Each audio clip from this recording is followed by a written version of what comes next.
people just take out time to just send this link to someone who may be needing this, to hear this. You know, a parent, you know, a teacher, you know, a Sunday school teacher. This session is where they need to be, right?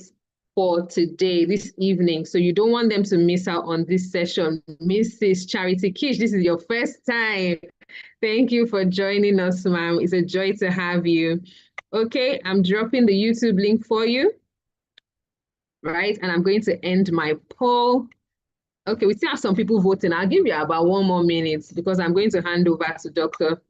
But remember that you need to share the YouTube link so that people can join. Amazing. So what I can see here, based on the results, is that we have more people who have not attended Dr. Kwenu's webinar. No, we have more. 82% of people here have never attended a webinar. That is so amazing, and we are so overjoyed to have you. We know that going forward, you will not be in this category because you would want to attend more of our webinars. You're in for a fantastic time, and you're going to learn a lot. What will be helpful for you? Ensure your internet is stable. You may need to have maybe a writing pad, or you want to jot down on your phone. You know, you can take screenshots as well, take copious notes if you can. And I am sure that you are going to enjoy this session. Okay. So, if you're ready for Dr. Kwenu, you're going to put it for me in the chat box. Say, I'm ready. Temitope Jackson says, it's my first time. Wow, you are welcome. We are happy to have you. We are happy to see you. Welcome, welcome, welcome. You're ready. I can see one, I'm ready. Awesome. Abayomi Ademefun says he's ready. Yes, and Dr. Kwenu is ready for us, as we can see. Yes, my ED is ready, and as usual, she's looking beautiful, and she's going to take it from here. You're welcome, Ma. Lovely to have you. Thank you so much. Thank you so much, Mosun. You've done an amazing one. This is exciting. I have quite a number of people already on, and I know that, and it's nice to see quite a number of people that this is their first time. Please make sure that you take copious notes.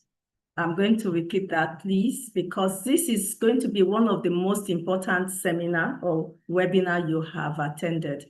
And I will tell you the reason why. The reason why is because it is a webinar that the origin is based on the fact that we want to be able to help our children. We want to save the next generation, We want to ensure that we build health. Now, I'm going to do something quickly. I realize that I'm not recording on this platform, so give me a moment. Let me start the recording. Thank you. Mosun, is YouTube live now? Yes, Ma, we're live, Ma. Oh, wonderful. Okay. So I always do something every time I do my seminar. I say a short prayer. So please join me in opening this by submitting this whole process to God. Heavenly Father, I come once again this evening, and I pray, Lord, that this time will be the best time that many of us have ever had, especially those of us that are actually parents now. That by the end of this session, that the generation of children we will have will bless us for the seeds that we will sow in their lives. I ask, Lord, that those that are still on the way, that needs to be here, that needs to hear this, I pray that their footsteps will be quickened. I pray that the words from my mouth will not just be a teaching seminar, but it will be a healing seminar.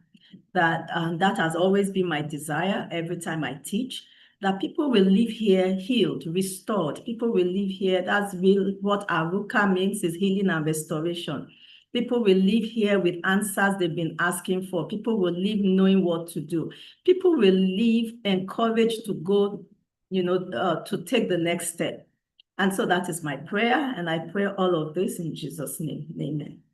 Okay, so, and the reason I do that, honestly, is that I'm not just a teacher. I'm not just one of those that run webinars.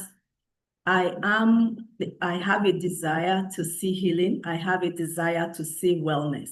So I'm first a healer in that regard before anything else, before I am a teacher. I believe that that information can bring about healing. And I've had people attend my seminars or my webinars and they say, do you know that just being here, many of us, I know many people here have received healing, have received answers that have transformed their lives.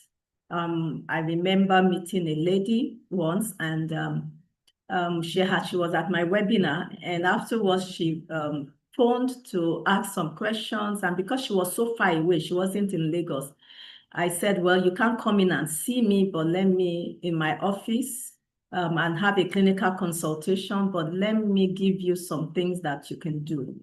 And I saw her a few months later, and she was so excited. She said, see, I'm doing so well. I'm fine. The things you said to me, I did them, and look at me, I'm doing much better. I'm so happy. And so that is my greatest gift, is that the things that I teach, the things that I discuss will help you to bring healing and fullness to your life. So join me as we dive into today's webinar. And today we are focusing on our children. We are focusing on our babies, you know, whether they are teenagers, whether they are just the tiny little. We are focusing on them because that is, as parents, that is one of our greatest assignment in life, is to be able to guide, be able to build these children so that they can really fulfill their purpose in life and they can be healthy and well. And brain health is so important because one, the brain inside here is the controlling unit of every part of the body, both physically and mentally. There's a lot that happens within the brain. It's not just a physical thing. It is also mental. There's so much because you have neurotransmitters, you have energy, you have, as the neurons are connecting, energy is being produced that leads to so much, the way we think, so it's not just the physical brain structure we are talking about, but the way we feel, the way we act, the way we behave, the way we do the things that we do. And so understanding all of this is very important. So I'm going to start by us watching a little YouTube video. Let me try to share my link on that. Give me a moment, share sound.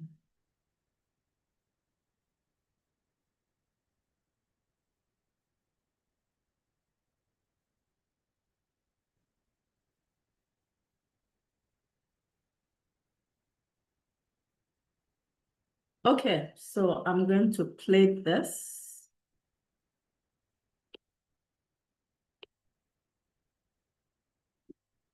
In case you cannot see my screen, please just unmute yourself and say you cannot see.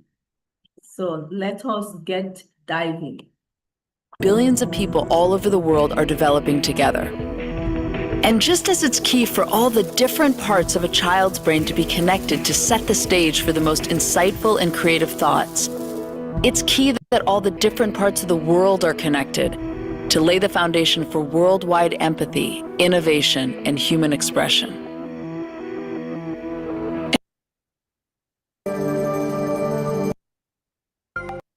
100 trillion links. So are there more connections in a child's brain or on the internet? Well, the internet has over 100 trillion links. And an adult's brain has 300 trillion links.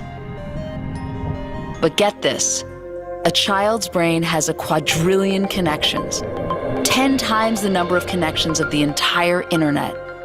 A child's brain has more connections than the entire internet. Yes, it blew our minds too. How is that even possible? Let's break it down. As we said, a baby is born with 100 billion neurons. But those quadrillion connections, they're not there yet. Those connections form at a very rapid speed during the first 5 years of life, at 700 to 1,000 new synapses per second. Those connections are created through every interaction a child has and are important because they form the architecture of the brain. So every time you talk to and engage with a child, you are literally growing a brain, connecting the different parts of the brain, which allows for new ideas, insights, and creative thinking. So each moment of eye contact, each new word exchanged, each time you make a child laugh, you are strengthening these connections. And since there are so many different ways to do this, we ask people around the world, send us videos of your favorite ways to engage with the children in your life.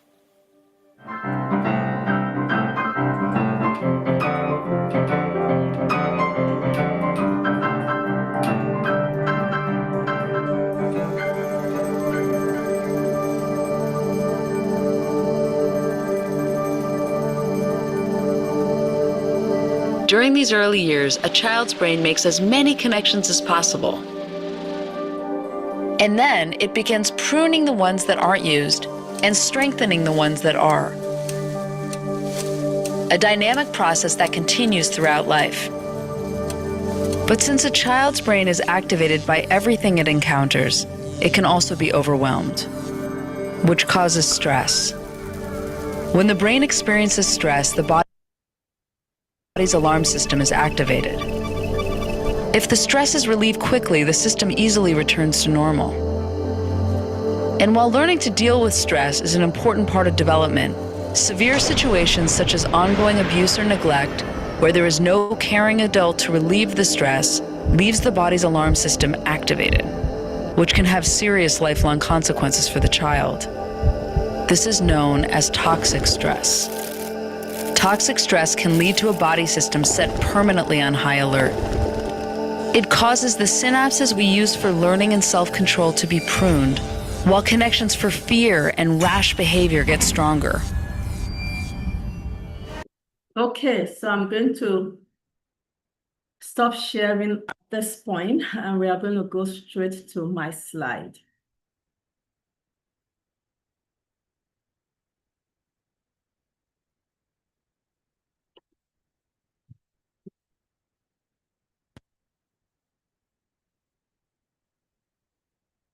Awesome.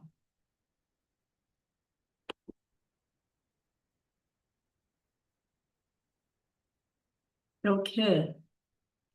So for those that do not know me, my name is Dr. Eniabito B. Koinu. I am a clergy. I'm sure you have already ascertained that. I'm a brain health consultant and a family therapist. And so I will start by giving an overview of myself. So I have a PhD in counselor education and supervision from Mercer University, Atlanta. I have a master's in marriage and family therapy. I have a doctor of chiropractic degree. I have a BA in theology. I have doctor of chiropractic degree from Life University, Atlanta. I have a BA in theology from Life Theological Seminary. You can see I seem to like life, you know, life Theological Seminary, Life Chiropractic University. I have a BSc in microbiology, and then I have various certifications in Christian sex therapy from Richmond Graduate University, and then biofeedback and neurofeedback certification. And the reason I have all of that is in my search for the best thing to do with the brain, starting with my own brain. I grew up as a young person, very interested in my brain. So I started with my own brain because of what was going on in my brain. I had a traumatic brain injury at the age of 2. And you see, I'm excited to be doing this because I provide hope for many parents. Some of you are here, that your children are not, performing like every other child. or you feel that there's something going on, I provide hope, because if I can do what I have done with the challenges I have, then I want to say to you out there, don't lose hope. Don't be tired. I will share a little bit about my story. I actually have a book that I have written, and you will soon see that book, and I will encourage that as many people that have children with some form of learning challenge should get that book, because it will help you. My mom is dead now, but I wish she was alive to have read the book. Then it would have helped some of the pain that she went through bringing me up. So I had traumatic brain injury at the age of 2 and developed what you call ADHD-like symptoms. I'm not sure whether it was the injury that led to the symptoms, or it was because of the symptoms, ADHD, that I fell down and I wasn't asleep at 12 midnight at a party, dancing at a party in my family house at almost 12 midnight. So it must have been my hyperactivity that led to it. But eventually I had traumatic brain injury. I was in coma for about 2 days. I was age 2. And then when I came back, I started having all kinds of brain symptoms. Now, with what I know now, I understood what had happened. But at that time, this was long ago, long ago. Over 50-something years ago. And I came around and I was stuttering. As I began to speak, I started stuttering so badly. As I grew older, I had poor memory. I had, meaning I couldn't remember practically everything. And this is all in my book, so I wouldn't talk too much about it. I couldn't remember practically anything. In primary school, every day I go to school, I forget something. I forget either my school bag, my water bottle, the key to our house. Imagine, we were breaking our locks almost every week. And I got to a point that my mother stopped giving me the key because she knew that, and we had to look for somewhere to keep it. Because when she gets back from school and see me outside, she knew that I had lost the key, and then she will have to carry me and pass through the window to go and open the door through the back. So that was the way out. We had, she had to leave a window open so that she could carry me up, and I will enter into the window and go through the kitchen and open the kitchen door at the back. And this was frustrating for her, but embarrassing for me, because she will come to school and stand in front of my classmates and beg them that when I'm coming home from school, if they notice that my bag is not on my shoulder, they should put my bag on my shoulder. If they notice my water bottle is not in my hand, they should put it. She came to my teacher in school, in primary school, and paid my, gave money to my teacher to ensure that when I come to school, my bag was with her, my teacher. I would put my bag beside her every day. Those were some of the things she knew how to do. Those were some of our own brain hacking strategies. But I'm going to be teaching you some other brain hacking strategies that I've learned along the way. And so I grew up not being able to remember even my friends' names. So I'm standing with them. That is recollection, memory recollection. I'm standing with them and I want to call their names. And this was when I was a teenager. I stuttered till I was almost in my 20s. So it is interesting that I speak as fluently as I speak now, but you can see I'm moving my head because I need motion in order to be able to allow my brain to function. So I move about a lot. My journey continued. I said gross memory loss, names, numbers, birthdays, never remembered anybody's birthdays. My family knew that, so they always have to remind me. So my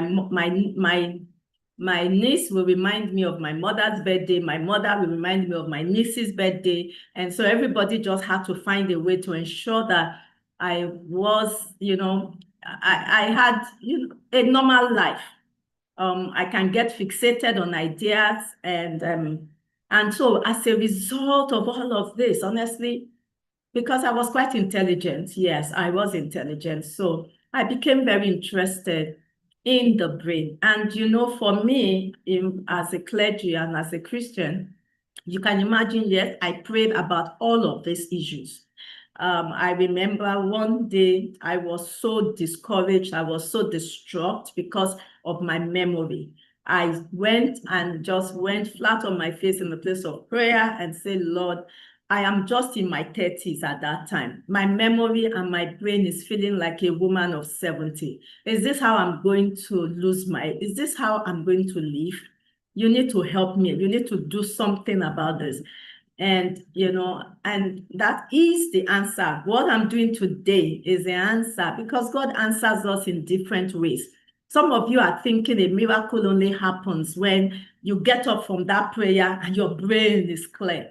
No, life's journey are so different. This is my own miracle. My own miracle has been able to learn all these things to be able to help so many other people that are going through the same thing. So I became so very interested in brain health that led me, after my first PhD in mental health, and I didn't get all the answers. I thought by the time I reached the height of mental health, I will have all the answers to fixing the brain. I didn't get all the answers. So I started searching, and then I heard about what you called functional neurology, which was a branch of chiropractic.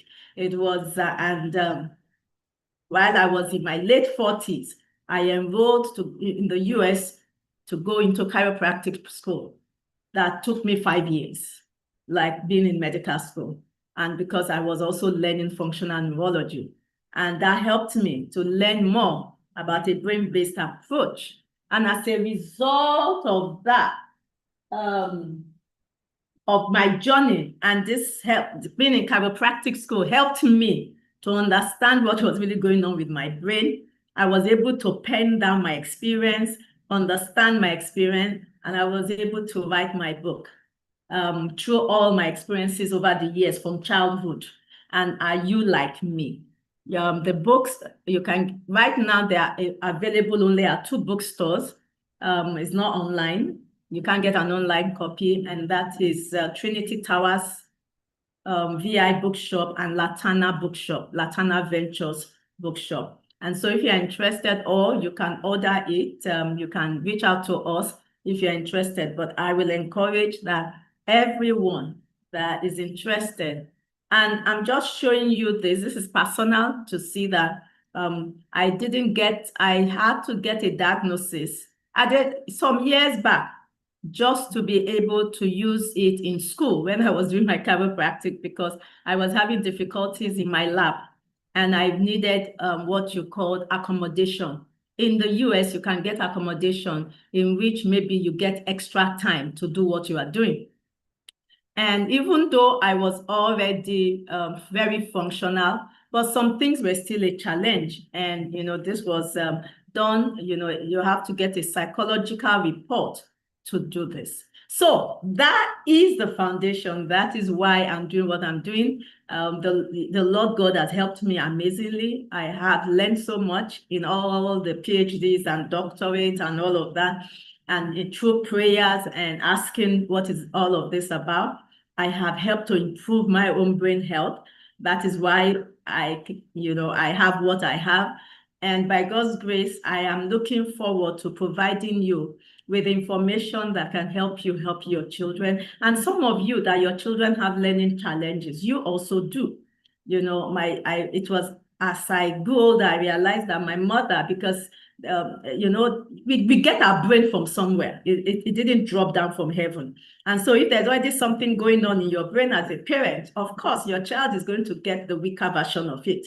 And so when you have a child with some learning challenge or autism or ADHD, there's something also going on with one of the parents' brain. So what I'm teaching you today is not just going to help you, but it's also going to, for your child, but it's also going to help you understand your own journey. And so I want you, like I said, as we dive into this, so let me explain to you, this is a lot of information. Let me warn you. My slides, I have 205 slides. I'm not going to go through everything. These are my teaching training slides. And this is, so I'm going to jump some of those slides to show you what I want you to see. If you want to go through some of my trainings, then you can come and learn more, get more information from the slides. But I want you to take notes. I want you to you ask questions so for clarification. And so this talk is divided into 3 parts. Part 1 is I'm going to look at the brain.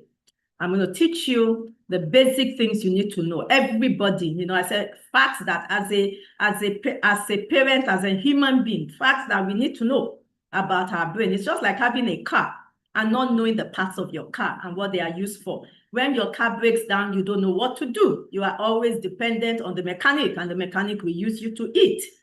And so the same way, when we don't understand our bodies, and especially the planning, the master, the master of it all, the brain controls every part of your body, your breathing, your pooing, your digestion, your speaking, your stress, everything, your reproduction, your brain, the nerves from your brain controls everything.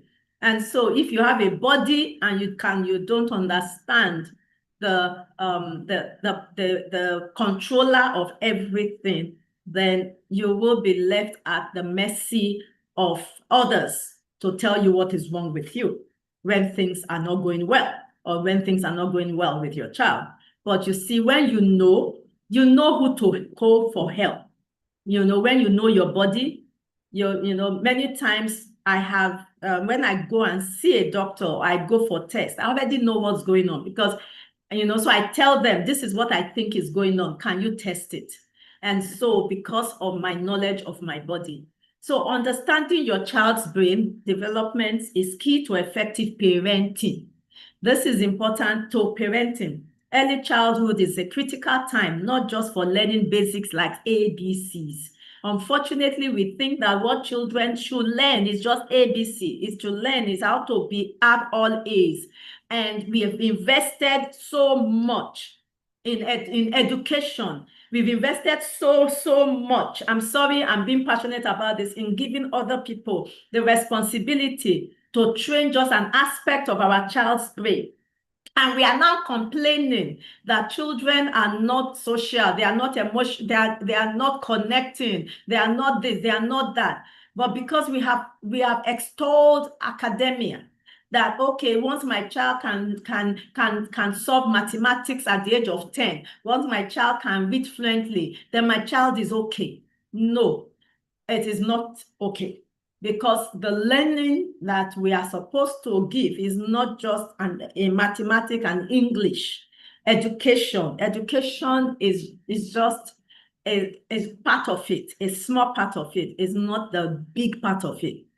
And our parenting is, our parenting is not really about just teaching ABCs, but for building emotional stability, in helping our children with resilience, helping them with abilities to self-regulate, helping them with the ability to choose relationship wisely, make wise decisions, function well in the society, be mindful, not be rude, be kind.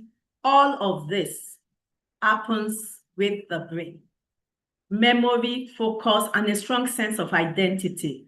As a result of the issues I had very poor self-esteem. I wrote about that in my book. Because my brain was not functioning the way I wanted it to be, it affected my self-esteem. And those were things I had to deal with. And so for me, why I do this is because of God. God says that He's looking for godly offspring. He's looking for, He's looking for children that we have parented well. And understanding what I'm teaching is part of parenting. So let's start by looking now at the brain. Let's dive in and look at a panoramic view of the brain. Please, believe me, if this is the only thing that you get at the end of this seminar, if you don't get anything else, but you understand, okay, I didn't finish when I was talking about the things I wanted to teach. So the first part of it is about the brain, which we are going into. Then the next part of it is about the brain dysfunctions, when things go wrong. And the last part of it is about what can you do? What do you do? So just go sit with me. So first part is learning about the brain. Second part is learning about, when things are not okay for children in the brain. And the last part of it is what can you do? So that's how we are going to progress. So part 1 is what we are doing now, the brain. Our brain, like the video I showed you, is made up of billions of neurons. What are neurons? They are cells. Our bodies are made up of cells. Even though we see this skin, if I break it down, it's tiny, tiny, invisible cells that we cannot see. Tiny cells. The brain also has its own type of cells. The body has its own kind of cell. The brain has its own type of cells. The cells in the brain are called neurons. And this your brain under the skull, The skull is the hard cage. To protect the brain is like butter, soft and very, very, easily damaged. And so inside that butter is made up of tiny, tiny brain cells, over 100 billions. They are called neurons. The most complex living structure in the society, the most complex. Even doctors don't like, very few doctors are neurosurgeons or anything to do with the brain because they say it is so complex. It makes us who we are. It makes us who we are, whether physically, whether through the energy, through the organization and neurotransmitters and what is going on in that brain. And, there's this scripture that I like that says, as a man thinketh, so is he. And so the things that are going on with your physical or your psychological brain, determines who you event. So I am my brain, whether physical, psychological, the way you behave, the way you talk, the way you analyze, even the way you do spiritual things, all comes down to what is happening in that part of your body. Now, learn a bit more about the brain. The brain, let me try to put this to one side. Yeah, good. The brain weighs 3 pounds, approximately 3 pounds, 78% water. Do you know why you begin to behave normal when you are dehydrated? Because the brain is 78% water. So please remember, when you are dehydrated, when there is not enough water in your brain, you begin to feel uncomfortable. You can start hallucinating. You can start having some mental health symptoms when you don't have enough water. You are not drinking enough water in your body because your brain is 78% water, 10% fat, 8% protein. It is so soft, you can cut it with a butter knife. It is the size of a grapefruit. I wish I brought in my grapefruit. It's the size of a grapefruit. Outside of the brain, you have this convoluted brain. If you stretch out this convolution, oh my goodness, it is so long. And in order for it to be compact, it is convoluted in so that you have all those billions of neurons inside. The fold allows maximum surface area. The brain uses 1/5 of your body's oxygen. So that is why when you are not oxygenated, the first place when the brain is dead, and that is where oxygen goes to first. So when somebody's brain dead, the person is dead. Because, the brain utilizes 1/5. The brain gets about 8 gallons of blood each hour. Your brain is up. The glucose, the rice you eat, produces glucose for your brain. Your meat, your beans produces protein. Your vegetables produces trace elements. And then your breathing, oxygenation. The brain needs about 8 to 12 glasses of water a day for optimal functioning for an adult. Part of your brain. So look at your part of your brain. So this brain, as it looks, is divided into different parts, and these different parts have different functions. And I just want you to know this. I'm not taking you to a biology class right now, but know that the front part of your brain is called the frontal lobe. The back part of your brain is called the occipital lobe. The front part is where you do all your thinking, planning, and executive function, self-control, self-regulation. That is the neurons that are there. That's their work. The back part of your brain, the occipital, that's where you interpret everything that comes into your sight, everything you see. That is that green part. The blue part is the front part. Then the temporal lobe, the pink part, is where you process emotion, memory, what you hear, and all of that. And then the center part, parietal lobe, the yellow, that is where you process everything you feel, sensory, everything. When I touch you, when the temperature is changing, when things are vibrating you, that is where you experience all of that. So the brain has specialized functions, and this is so important. And this is how we know when something is wrong and how to treat it in a clinical setting. So I have explained, so the frontal lobe, judgment, the parietal lobe is processing sensory and also language function. Temporal lobe is responsible for hearing, memory, language. And so when I do a brain scan, I do what you call brain mapping. I found out that many children with autism actually have dysfunctional brain, brain waves in the temporal region. A lot of times you find that in the temporal region. And then the occipital lobe is the back of the brain and is primarily responsible for seeing. So is that not interesting? You do not see with your eye. You don't see with us. You don't see with us. You see with your brain. And so when something, a lot of times, the sight issue is not, you interpret what you see. So your eyes are just like lenses. They are lenses to get the information, but the information is interpreted and connected with your memory and with every other part of your brain with from the back of your eye. Isn't that not interesting? Your eye is here, but the part of your brain is that interprets it is at the back. Brain structure. So we've looked at that. Then the human brain. So take note of this, please. You see, I'm coming together now for looking at children, and this is so important. So you have learned about what the brain looks like. So the human brain develops most rapidly early in life.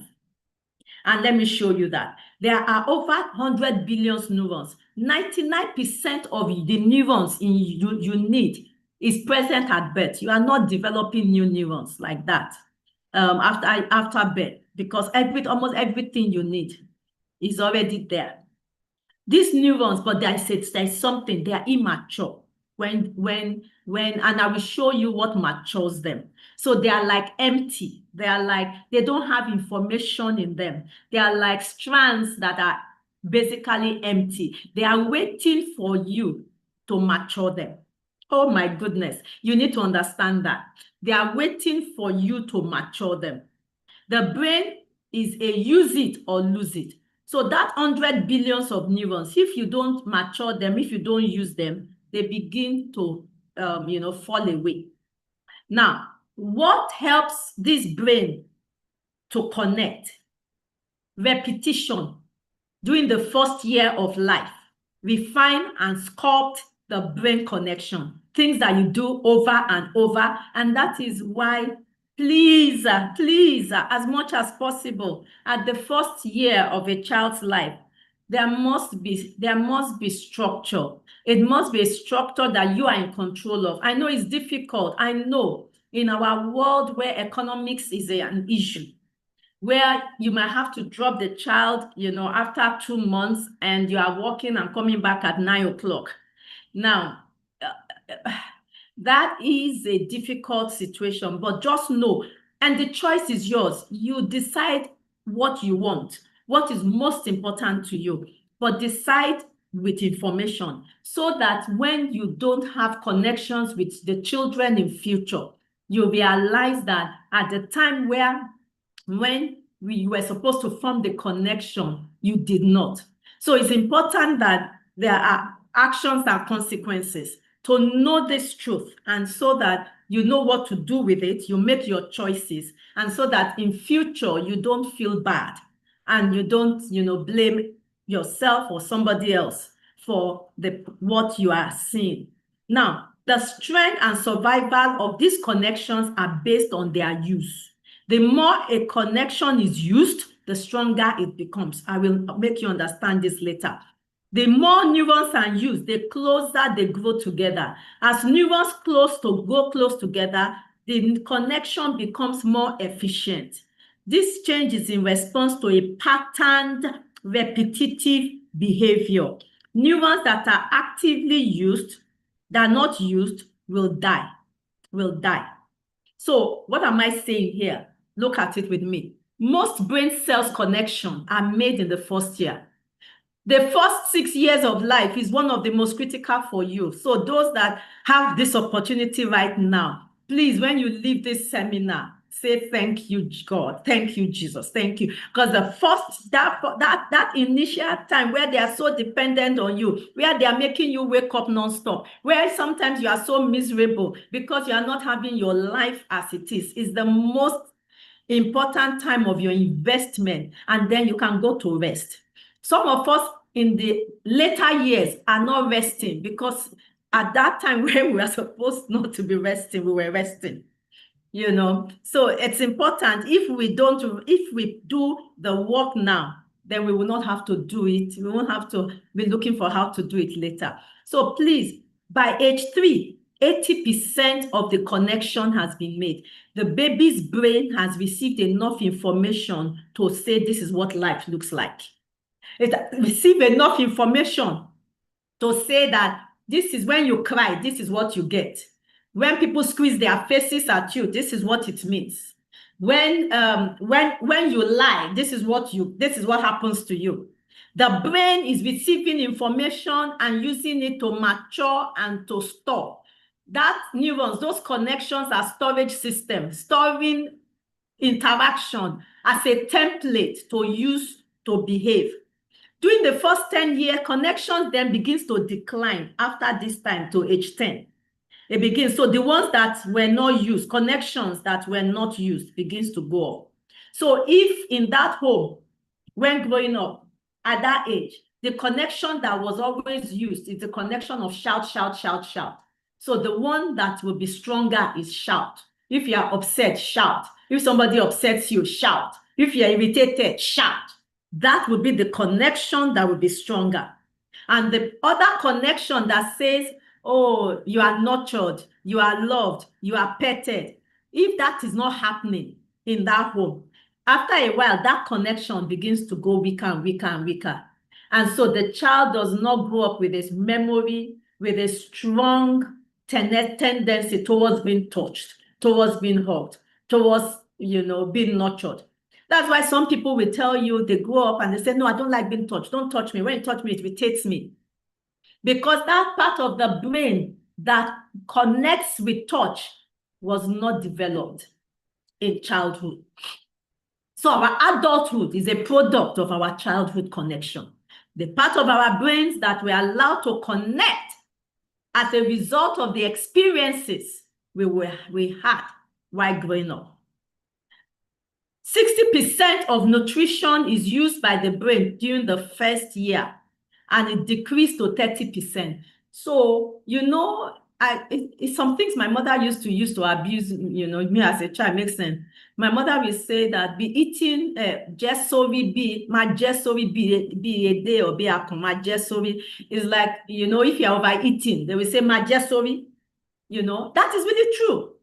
At the early stage of life, you are eating, a large portion of what you are eating, 60% of nutrition is used by your brain, by the child's brain. So you are eating it to the head. And that is why you want to look at what you are giving them to eat. That is why, especially at that stage, because you are using nutrition, the quality of the food source. It does not have to be expensive. It doesn't have to be expensive. It is quality. Is there protein? Is there trace elements, minerals and vitamins that the brain needs to grow? Is there serotonin? Is there magnesium in the food that is being eaten and is going to help the brain to develop? That is what is important. Quality of, and then finally, the quality of relationships and experience in the first 3 years has deep, lasting impact on how your brain is wired, the kind of relationship. And that is why it matters, your couple relationship. That's why I read that scripture that says that God is looking for godly seeds, and it hates the putting away, or when we deal treacherously with one another. So I have to talk about that as I talk about this. The most important relationship that the child is looking at in a home where there's a mother and a father is your interaction, your relationship. You don't need to say anything. Their brain, they are not even making any effort. Their brain is just grabbing all your interaction and is using it to say this is how people behave. So whatever, whether it's a single parent home, whether it's a grandparent home, whichever, that is the template. It sets the foundation for development in every aspect of life. By age 5, a child's brain is already 90% of the adult size, but does not mean that it's done with growing. The experience your child has, positive or negative, your child does not choose. Say, this is positive, I'm taking it. This is negative. It doesn't have the ability to do that. Everything is received. But the good news is that things are changeable. Now, look at, these are connections. At birth, the brain has all the neurons, but the connection, look at this. The connection is scanty. By 6 years old, the connection, the brain connection, the brain has taken information from everywhere. And the connection, and then by 14 years old, the connection is getting lighter because the brain is saying, no, you don't need this. You don't need this. This is, and how do you know the ones you don't need? It's the ones that are not used. The ones that are constantly used, whether good or bad. You see, whether good or bad, the ones that are constantly used remain strong. This is an image of the brain, 2 months, 5 days old, 2 months old, 1 year. You can see how dense, you can see the denseness of the brain at 1 year compared to at 28 years. And so the reason I'm stressing all of this is for us to understand what we have in our hands and what to do with it. Look at 5 days old, look at 6 years old, look at the connection, look at the use. You see this red, you see, is the use of glucose in the brain, how the brain is using glucose. The 5-year-old brain uses more glucose, has more active use of glucose, because it is differentiating, it is connecting than the brain of an adult.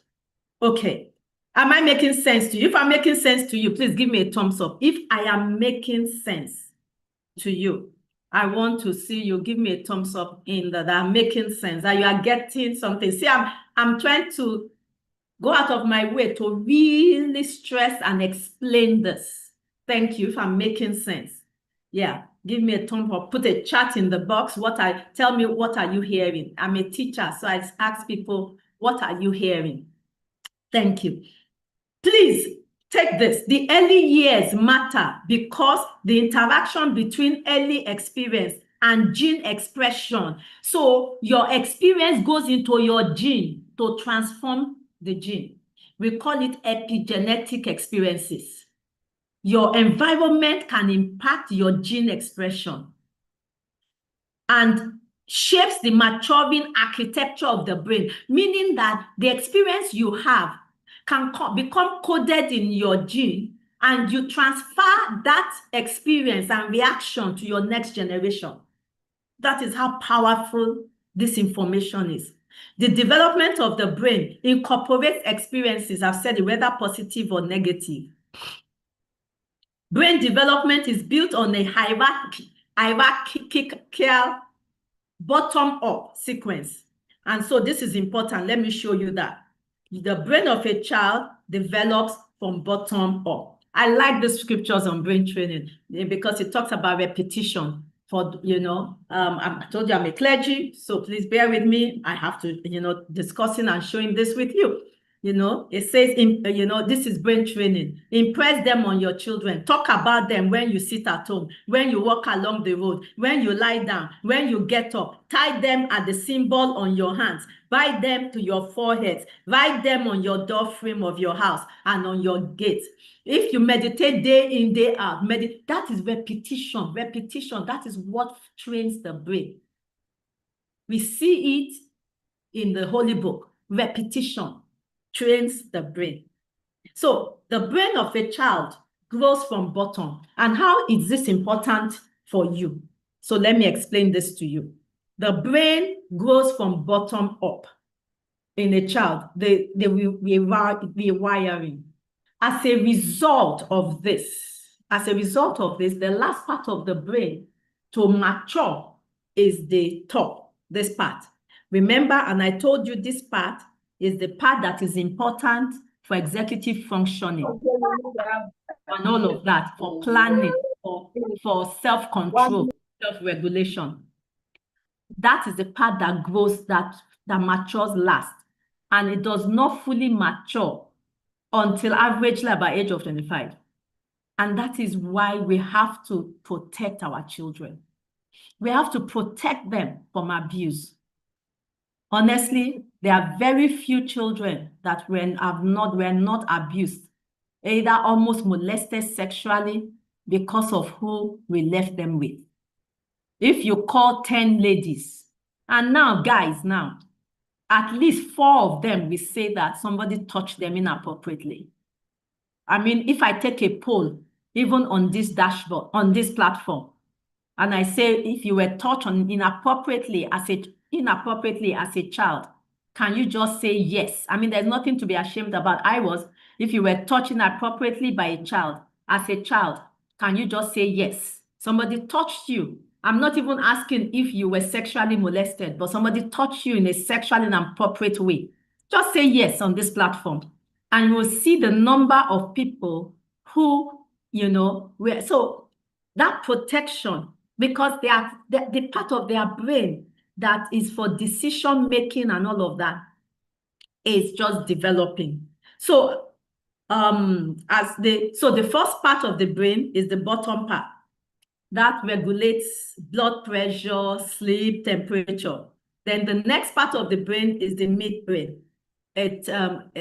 Attachment, sexual behavior, emotional reactivity. So that's why, when that part is developing in a child, the child will be holding his penis, and you are saying, no, don't touch it. All those kind of behaviors, because the child is still not connecting it fully, because that is the part that is developing. And then you finally have the last part of the brain, the frontal lobe, which logic, affiliation, and all of that. Now, there's a part of the brain called the amygdala, which is the emotional brain, and so I'm going to teach you something. And I think I will send a video on this chat. Because of time, I'm not going to play it, but I'll send it on the chat. But I want you to know something so that you can use it to teach your children. I want you to know something. The brain is like this, so you can use your hand like this to represent your brain. The bottom part of this, your brain, of your hand, is the brain stem. The brain stem is the part where you have your regulation of your blood pressure, of your temperature, of I'm hot, I'm cold, and all of that. And then your palm is where you have your midbrain. And this is where you have your emotion, the seat of your emotion, and all of that, your memory. And then your thumb is called the amygdala. It's also a very important part of your emotion. This amygdala is what freaks out when you are under stress. It gets bigger. And that is it here on my screen. It gets bigger. Can you see my hand? I hope you can see what I'm showing you. Hold on. Let me stop sharing this so that you can see what I'm showing you. Awesome. So I was showing you that in the brain, the way our brain is, this is like your brain stem. And then this is like your midbrain. And then this one, your thumb, this your midbrain is your emotional center, memory, and all of that, learning. And then your thumb is at the amygdala. This is what freaks out when you are under stress and tension. And then this part, your hand, When you put it over, this is the front part of your brain. And so when everything is together like this, fully mature, developed, you are calm, you are controlled, you are okay. But when a child is dysregulated, is overly, and we will quickly look at those problems areas now, then you flip your lead. When you flip your lead, that means the frontal part of the brain is no longer controlling the amygdala, is no longer controlling the emotional part. The emotional part is exposed. But what controls the emotion? So some of us as adults, we lived more in this part of our life. We never had good control of our emotions. And so we flip very easily. And as a result, we teach our children to do that. Because it's through social learning that they learn that when you are upset, you scream. When you are unhappy, you throw tantrums. When you are discouraged, you sulk. All of that are learned through modeling and interaction. We learned it. We pass it on. So in order to not pass it on, starts with you, self-awareness of the things that you have learned. That is why we have a group we call the parenting group for people who are saying, oh, I have learned things that I really don't like the way I react to things. But the good news is that you can relearn. You can actually reparent yourself. It's a process, it's a journey, but it is possible. Okay, so let's continue.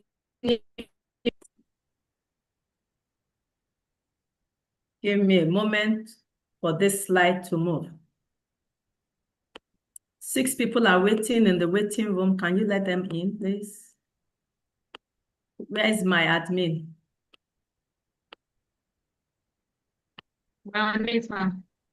Okay. So this is what I have just described to you. This is a good way to ask yourself and your child. You can teach your child this. When the child is, what do you call it? Having tantrums. And then you have flipped your lead. Put your lead back. That is your thinking brain, your planning brain. And I will send you a video that explains this and shows you how, and if there's time after we have done, I will talk more about that. Okay, so let's talk about, I told you I'm going to jump some of those slides because this is a lot of information. Now, the impact of social environment on the brain development. For the human brain, the most important information for successful development is conveyed by the social rather than physical environment. Do you know that psychological abuse is worse than physical abuse? As much as physical abuse is bad, very bad, but psychological abuse, tearing somebody down mentally, psychological abuse is not only talking down on the person, it's when you don't provide the kind of care that a child needs. You are not there. You are busy, and it is, and you too did not experience it. So you were ignored. Somebody said to me that when she was growing up, when they hear the sound of their father's car, all of them run to their room and pretend they are sleeping because they don't want the drama that will take place. And so that was not a nurturing environment. And so if you don't learn otherwise, you've not been exposed to homes or places where that change, you see a good modeling, you will find out that even though you say to yourself, I will not be that kind of a mother or that kind of a father, but because your brain, the part of your brain that codes for that is not mature, it's not fully developed, you will find yourself eventually sometimes doing what you say you don't want to do. And that's why active being self. So please, parenting starts with us. It starts with self-awareness. Parenting starts with our own baggage, our own mess, your own, okay, so what are some areas? Parenting starts with you not viewing yourself as a perfect specimen of humankind. Parenting starts with you saying, do you know what? I'm broken. There are things in my life, there are things I learned that were not right. But with that, I can do better. I can create new connections in my brain. I can strengthen new connections through modeling, through mentoring. And that is why we have this mentoring program. This is for parents. It's called Reparenting Yourself Group. And you see the flyer later on because you can do better. Now, we have what you call toxic stress. And toxic stress is when a child goes through chronic neglect, abandonment, inconsistent caregiving. Today, the child is here. Tomorrow, the child is here. Next tomorrow, the child has passed through 10 housemates and 10, inconsistent caregiving. There's no individual one that the child is being modeled after.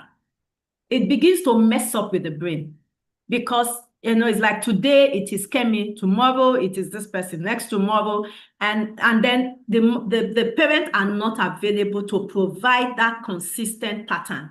And so all these other people, they bring in their own pattern, then they change, another one comes and bring another pattern, and they change, and another one. But if the parent has the ability to be there to give that pattern intentionally, parenting is intentionality, then even if you change helps, it does not impact as much as if there was no intentionality in the parent being available. Okay, so I'm going to, this is a CT scan of a normal child and a child that experienced extreme neglect. The neurons the connections are few. The brain is smaller. The brain capacity is smaller. And so that person does not have as much capacity to manage a lot in life. Okay, so let's now go to the next thing I want to talk about. So here I said experience shapes the brain. Every sight, sound, emotion, touch, word. What I'm trying to teach you in this time is a whole class. It's part of my training program. So I'm honestly trying my best to make sure I give you what is important and not overload you. So if you are feeling overloaded, please just put in the chat, I'm feeling overloaded. Repeated experiences such as a loving routine, laughter, fear, chaos, begin to form habits of how the brain reacts. These pathways become automatic responses, how a child reacts to stress, relates to others, and approaches learning. Before I do that, let me just play this. There's something I was going to play. Let me play that for you.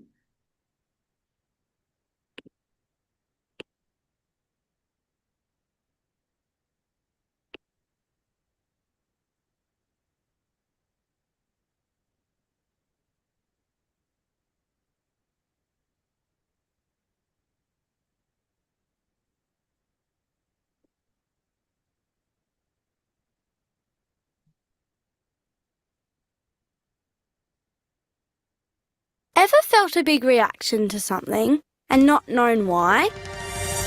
Here's a way to help you understand your brain and manage your behaviour. The hand model of the brain.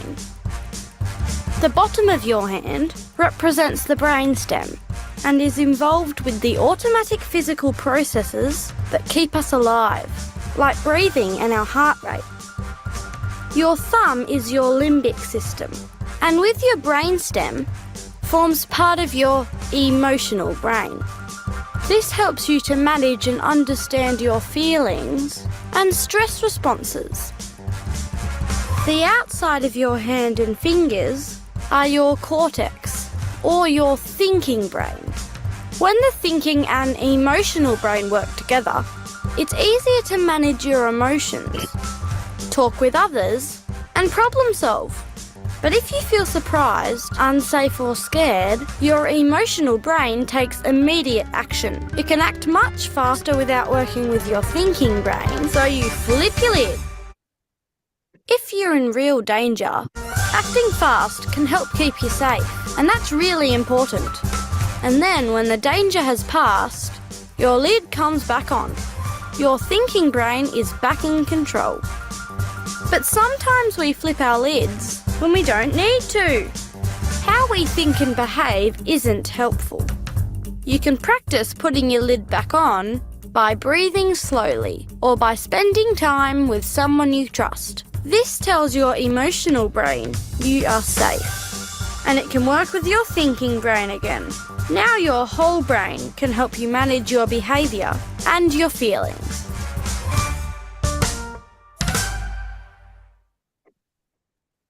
Okay.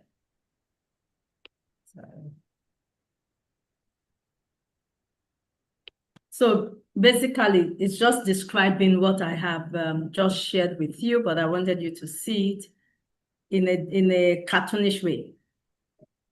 You know, so we were saying that repeated experiences, such as a loving routine, laughter, fear, or chaos, begin to form habits of how the brain reacts. These pathways become automatic responses. How a child reacts to stress relates to others and approaches learning. So a baby's mind is like a blank slate. Please underline that word. A baby's mind is like a blank slate, a white sheet, ready to be written on by experience, environment, and interaction. I want you never to forget that word. A baby's mind is like a blank slate. It is not totally blank. Remember, we have said that, but it is like a blank slate. It has all the neurons, but the connections are very few. It is ready to be written on. What do you use to write on this slate? Experiences, the environment, and the interaction they see. The way you interact with them and the way you will interact with others.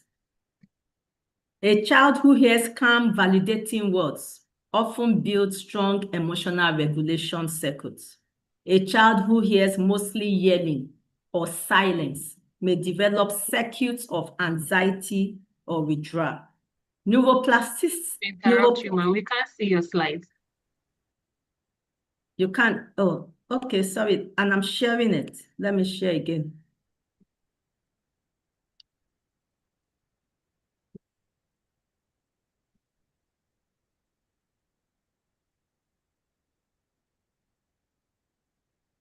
Thank you. Let me know if you can see it now. Yes, we can, ma. Thank you.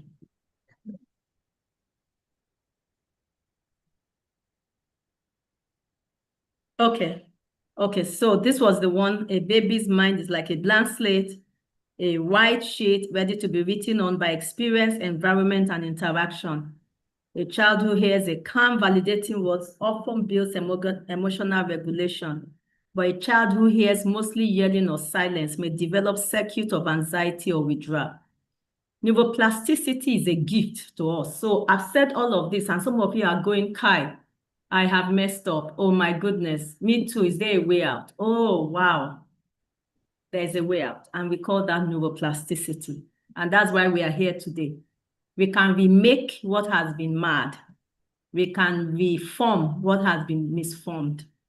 And that is the principle and the gift of God to us, called neuroplasticity in science.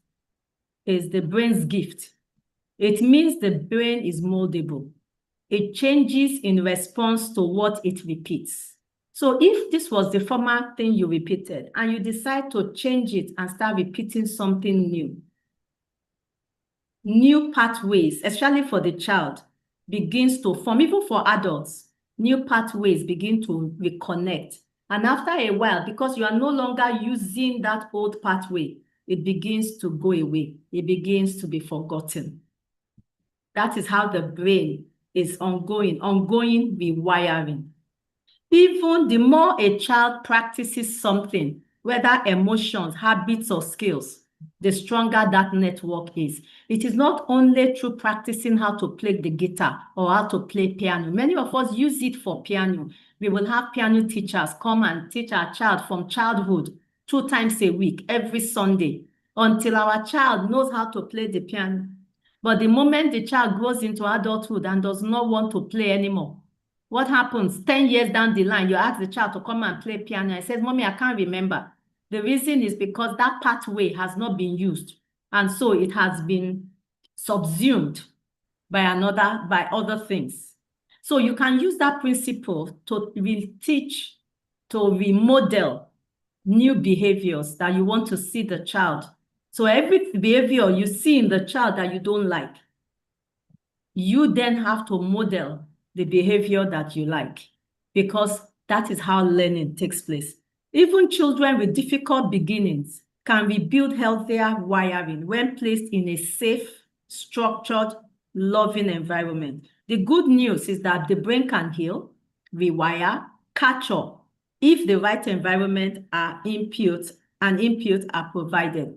Children don't just listen to what you say, they absorb who you are. And that is the process of social learning. They absorb your energy, your anger. You might say, oh, we didn't say anything in front of the children.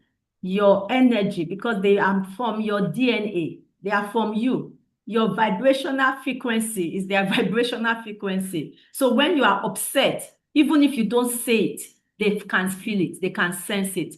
When you are angry, when you are critical, all of that, they can feel it.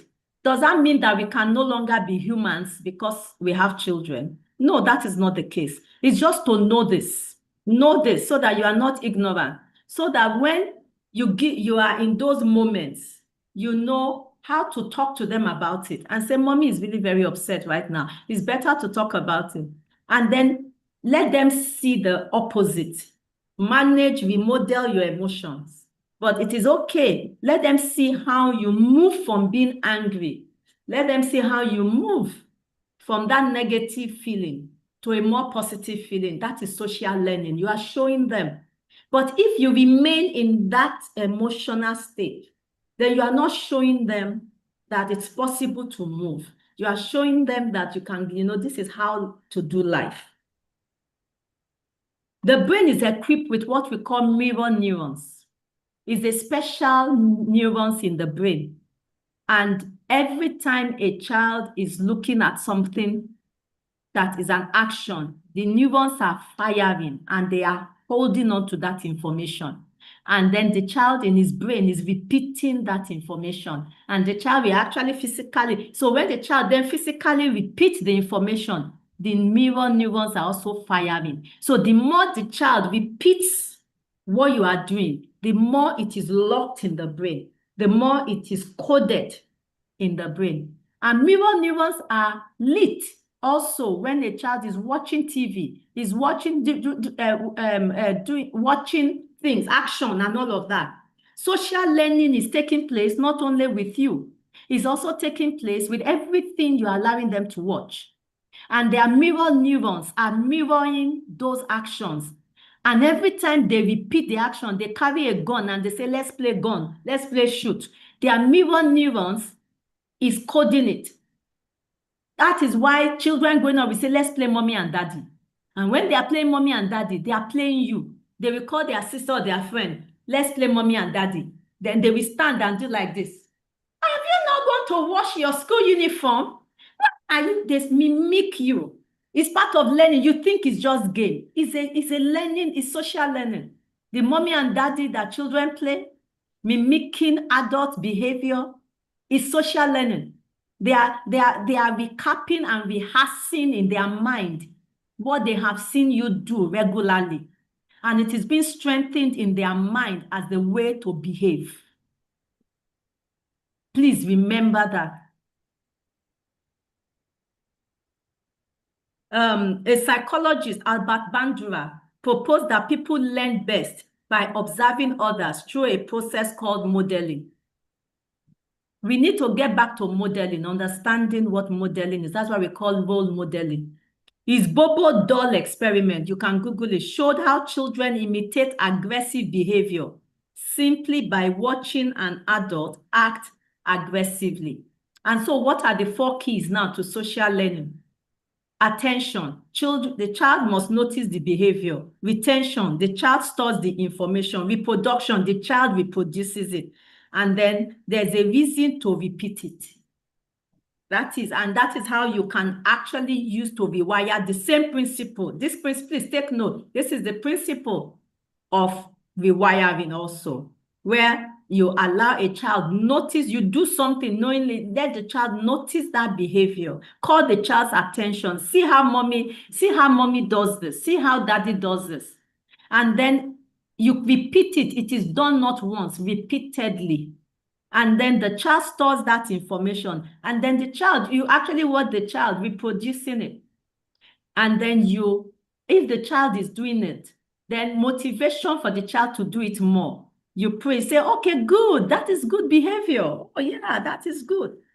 Most human behavior is learned observationally through modeling. It is not it is not just happening. Children absorb more from observation than instruction. When they see you respond calmly during stress, they are learning emotional regulation. When they hear you say thank you and sorry, they begin to model respect and humility. If they see you yelling, sarcasm, or withdrawal, they assume this is normal for handling stress or disappointment.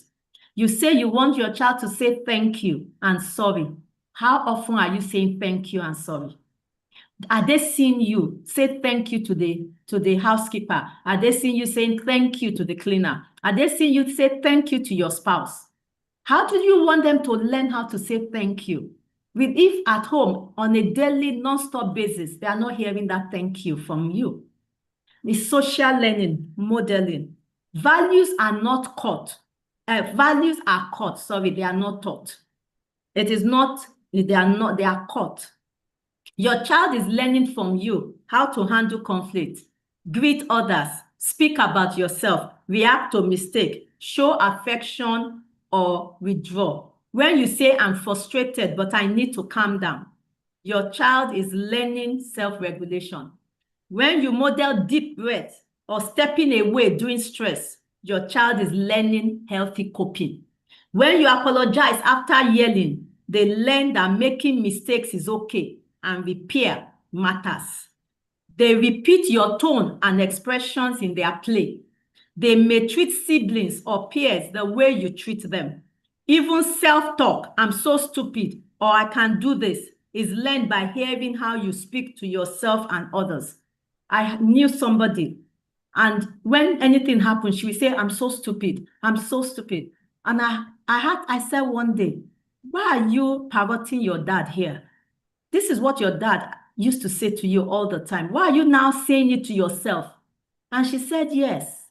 So it has become so much part of her that she's saying it to herself. Her dad, she's now an adult. Her dad is no longer there with her physically. But the word has been coded in her brain that she says it, she maintains it continually by self-talking, by saying it now to herself to continue. I had a situation where a young girl in school, a 3-year-old, went to school and started using her finger, took the other 3-year-old to the toilet and started using their finger to try to put into their private part. And when it was found out, it was, how did she know? At home, the nanny, when the mom is away, the nanny will watch erotic movie and practice it on the 1-year-old baby. And she was watching. And so she now went to school and started practicing the same thing, social learning, on her own classmate. Social learning happens in silence. You may never hear them say it out aloud, but they are storing all the information. How do you leverage social learning positively? Model what you want to see. Speak respectfully. Slow down. Use feeling words. Narrate your thinking. Example, I feel tired, so I'm taking deep breath to calm down. Let them know they are watching you. You are the model. Say it to yourself. Say, I am the role model. I am that model. You know, I say to parents, you are the superstar in your child's life. There is peer pressure, but you are the greatest pressure. We talk about peer pressure, peer pressure. You, as a parent, you are the greatest pressure. Involve them, invite them to help you solve problems. Apologize when needed. This teaches them humility and accountability. Praise empathy and effort. It reinforces behavior that you want to repeat. Take away from this section. Your child is always learning, especially when you are not trying to teach. Their social brain is watching your moods, your movement, your choices. The most powerful lessons, they are the God that is watching you, you know. They are the God, you know. When you think nobody is watching, you are doing things, maybe God is not watching you. No, your children are the eyes of God, constantly watching you. And then they repeat back to us what they have seen. And that is for us to see what we are modeling so that we can go back into a remodeling activity. The most powerful lessons are not taught through words, but absorbed through connection, example, and repeated exposure. Your child is always learning, especially when you are not trying to teach. Their social brain is watching. No, I've done that. The way you treat,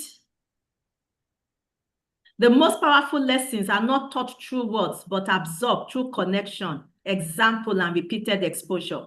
The way you treat others becomes your child's future blueprint for relationship. Parents and caregivers aren't just raising children. You are building brains. From now on, I want you to have a different impression about what you are doing as a parent. You are not, it's not about math and English. It's not about what teachers are teaching in school. You are not just raising children. You are building brains. You are developing emotional stability. You are developing self-esteem. You are developing relationship, future relationship through your everyday interaction with these children. So what is important from this first part? You shape their brain through routine, predictable. Predictability builds a sense of safety. The brain thrives on rhythm, rhythm, rhythm, rhythm. Things must be repeated, rhythm. Have a time to sleep, a time to eat, a time to wake up, a time to play, a time, you know, there's this book of Ecclesiastes, there's a time for everything under the sun, a time to cry, a time to laugh. The life is in rhythm. Many of our brain, and we are going to move on into the dysfunctional brain now. Many of the dysfunctional brains is lack of rhythm, no rhythm. They are not flowing with the rhythm. There's dysfunctionality. The left side is not talking to the right side, or they are scattered in their way they are connected. The rhythm of life, and that is routine. You know, don't get discouraged if you have a child that has developmental or learning challenge. We are going into that to quickly look at that now. Don't get discouraged. It's a rewiring issue. You can begin to rewire. And part of how you rewire is there are things I'm going to talk about, and I'm talking about. Routine is number one.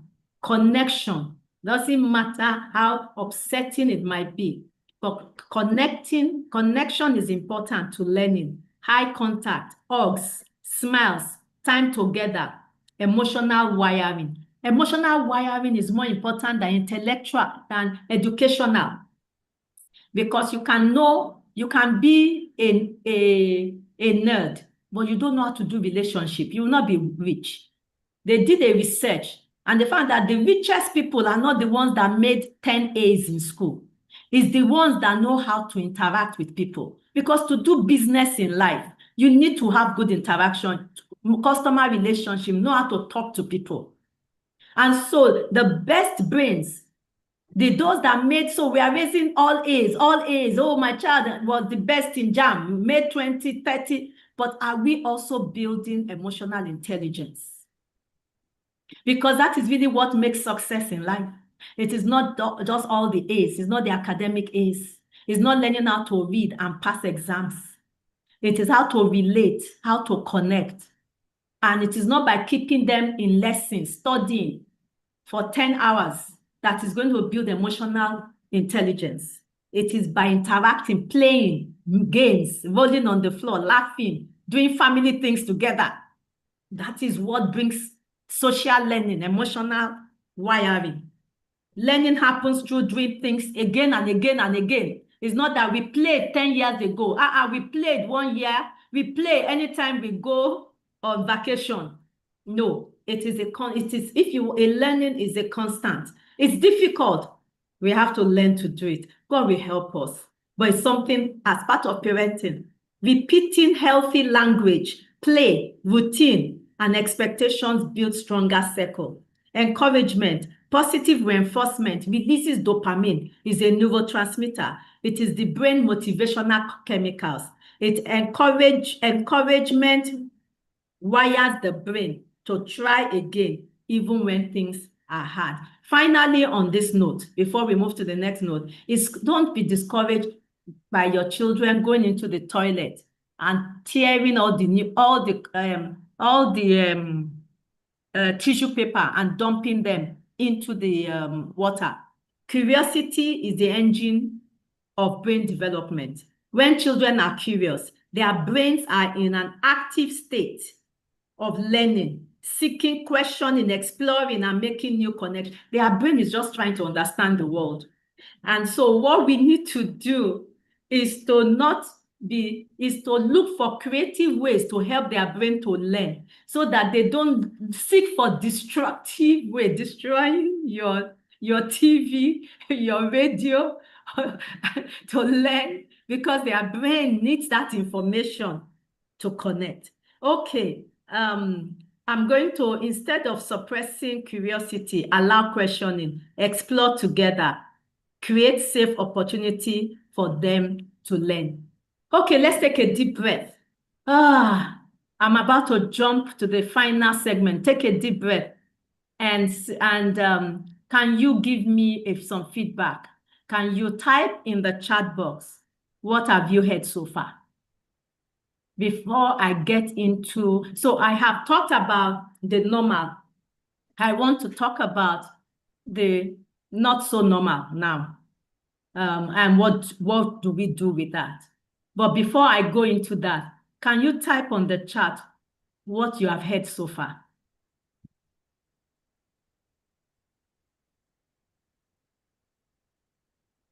Let me hear. Let's see. Can you type? And if you have questions, please type the questions. And can you, what have you heard? I'm waiting. Let me see one. Yeah. Thank you. Somebody is saying something. Emotional connection with your kids. Thank you. Yes, ma'am. I want to see what we are saying. I've increased in knowledge. Wonderful. Yes. How are you feeling right now? What are you hearing? I don't want anybody to feel condemned. That is not why you are here. Emotional intelligence makes a successful life. I tell you, remodeling your emotions, let them see how you move from negative. Oh, beautiful. Yes, ma'am. Remodel. It's okay to make mistakes, but remodel. Teach them to laugh. Children are learning even when you are not willing to teach. Yes. Parents should model. Yes, yes. Encouragement. Even before I say slap for yourself, is already slapping. Emotional knowledge with your kids. Neuroplasticity helps to remodel and repair brain. Yes. Yes, we should allow them explore. Yes. Modeling is key. Yes. Curiosity is the engine of the brain. Yes. Don't suppress curiosity. Yes. Repetition helps build the brain at the early stage. Yes. Children see what you do, not just what you say. Yes. As a parent, you need to be a model. Yes. Increase relationship with your kids. We have to be consistent in our character to keep our children stable. Yes. Play with them always. Yes. I noticed my child's curiosity lately, wanting to learn even though he can't speak. Yes, yes, yes, yes, yes, yes. Even if your child can't speak, even if your child has learning disability, the brain is growing. Don't give up. And we are going to look into that now. Don't give up. Have hope. You know, can we please have the recorded version? Yes, yes, yes. It's going to be on YouTube. You can. And share it. Share it. Also, connection helps their brain. Yes. Yes, the most powerful thing you can have. Wonderful. I'm proud of you. Wonderful. Thank you. I can see, yes, great. I can see that we are.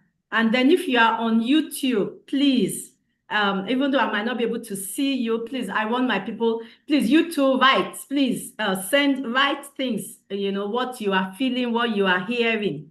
Kindly, I know that quite a number of people are watching on YouTube. Please, kindly write also. You are part of this. Social gathering helps them develop a lot. Yes, it's not about 10 hours in school, you know, and in class. Do you know that our school most times do not even have playgrounds to play? Even during break time, children are not playing. They are doing assignments. What in the world are we doing? I thank God for plasticity that allows, me too, I thank God for that. That there is hope. God did not leave us without hope. You know, spend quality time, quality, intentional. They love their family like grandparents. Yes, yes, yes, yes, yes. Okay, amazing. Keep writing it. Let's go on to the next thing. Okay, so phase 2 is, I've talked about the normal. Now, there are times that things do not go the normal way. And what does this look like? And what can we do? Yes, it is possible to unlearn what we have learned, what are not. That is beautiful, beautiful. So the first thing I'm going to talk about, so I'm going to talk about a few, just a few. There are so many neurodevelopmental disorders. We are also, but I like calling them functional disconnect syndrome.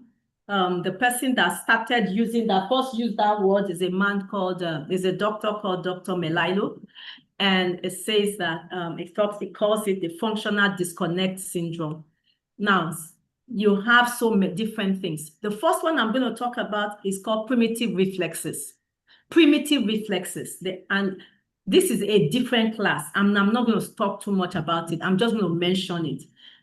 You can, when I have my parent trainings, you can come for the parent training and learn more about this and how to use it.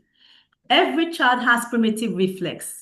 We have routine reflex. Routine reflex is if you put your hand to the child's mouth, the child will move his mouth towards that. It's called routine reflex. It allows the child to sense and find the feeding nipple to be able to feed. You have the Babinski, you have different kind of reflex. When you stroke the bottom of the child's feet, the child will flare the foot. All those are reflexes. When you move the neck of a child to one side, the whole body, you move the neck to the right, the whole body of the child will move to the right. You know, that is primitive reflex. When you stroke the child in the back, the child will bend and stretch his neck out. That is, all those are primitive reflexes. You can Google that so that you know what I'm talking about. Now, during brain development, some things can go wrong. And when those things go wrong, it might hamper the development of the brain. And as a result, these primitive reflexes are supposed to be attenuated. They are supposed to end at a particular age for adult reflexes. So we have adult reflexes. We have primitive is the one that the baby comes with. And then when the baby moves to adulthood, you have adult reflexes. Now, there are some people that are adults and some children that they are past the age of 3. Most reflexes are supposed to be gone by the age of 1, 2. You have some children that still have these reflexes, and some adults that still have these reflexes. We test it in the office. And when they are there, they hamper the brain. They are primitive. So they stop the brain from developing at the rate it should. So if primitive reflexes remain active beyond infancy, they can interfere with the brain-body coordination and block higher learning functions. Think of them as background app, an app in the background still running. and blocking other apps from working. Primitive reflex are like background app. And some of the signs is the child will have trouble sitting still, poor handwriting, poor pencil grip, or hand fatigue. I used to tell my youth, my staff, that I hated exams and I hated writing because it used to pain my hand, and this is part of, I had some retained reflexes. I had ADHD. Difficulty with eye tracking.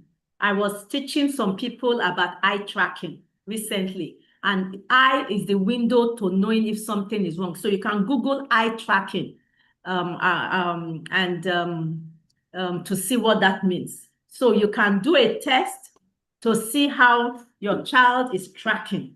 How do you do the test? So hold on, let me stop sharing this so that you can see my hand. So you put your finger in front, about 12 inches in front of you, and you tell the child to look straight at the finger. Look straight at the finger. And then you said that it should not move his head, but only his eyes. And then you can even test it on yourself. And then you move your hand to the side, and it is only the eye that you want to see moving. You move it back to the center. You move it to this side. You will see the eye. You move it back to the center. You move it up. You see how the eye. Then you move it down. You see how the black of the eye is moving. You move it up. You move it down. And then you move it close to you, close to the child. So you are checking the eyes, the black. So when you move it here, you want to see the eye, the black, but move. The head is not moving. When you move it there, you want to see the eye move.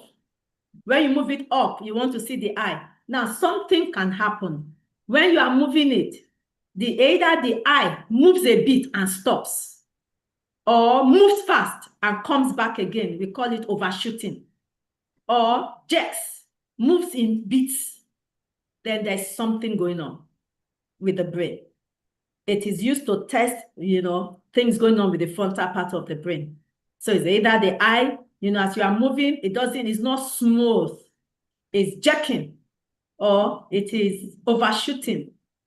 Those are some, they call that eye movement. There's another test, you put the two thumbs out and you say, look at my nose. When I flick this hand, look at it, don't move your head, just look at it and look back at my nose. When I flick this, look at it, look back at my nose. When I flick this, look at it and look back at my nose. You will be able to see if the child is able to, if the person is able to do that. We call that eye tracking. And you can find, because of time, I can't show too many videos since this is a short class. It's not a full training. You can go online and learn more about how to use that. But it's so important how to use that to test what's going on with the child. You have clumsiness, poor balance, poor posture, fidgeting, easily overwhelmed. Sometimes what looks like behavior is really an immature reflex system. Now, what are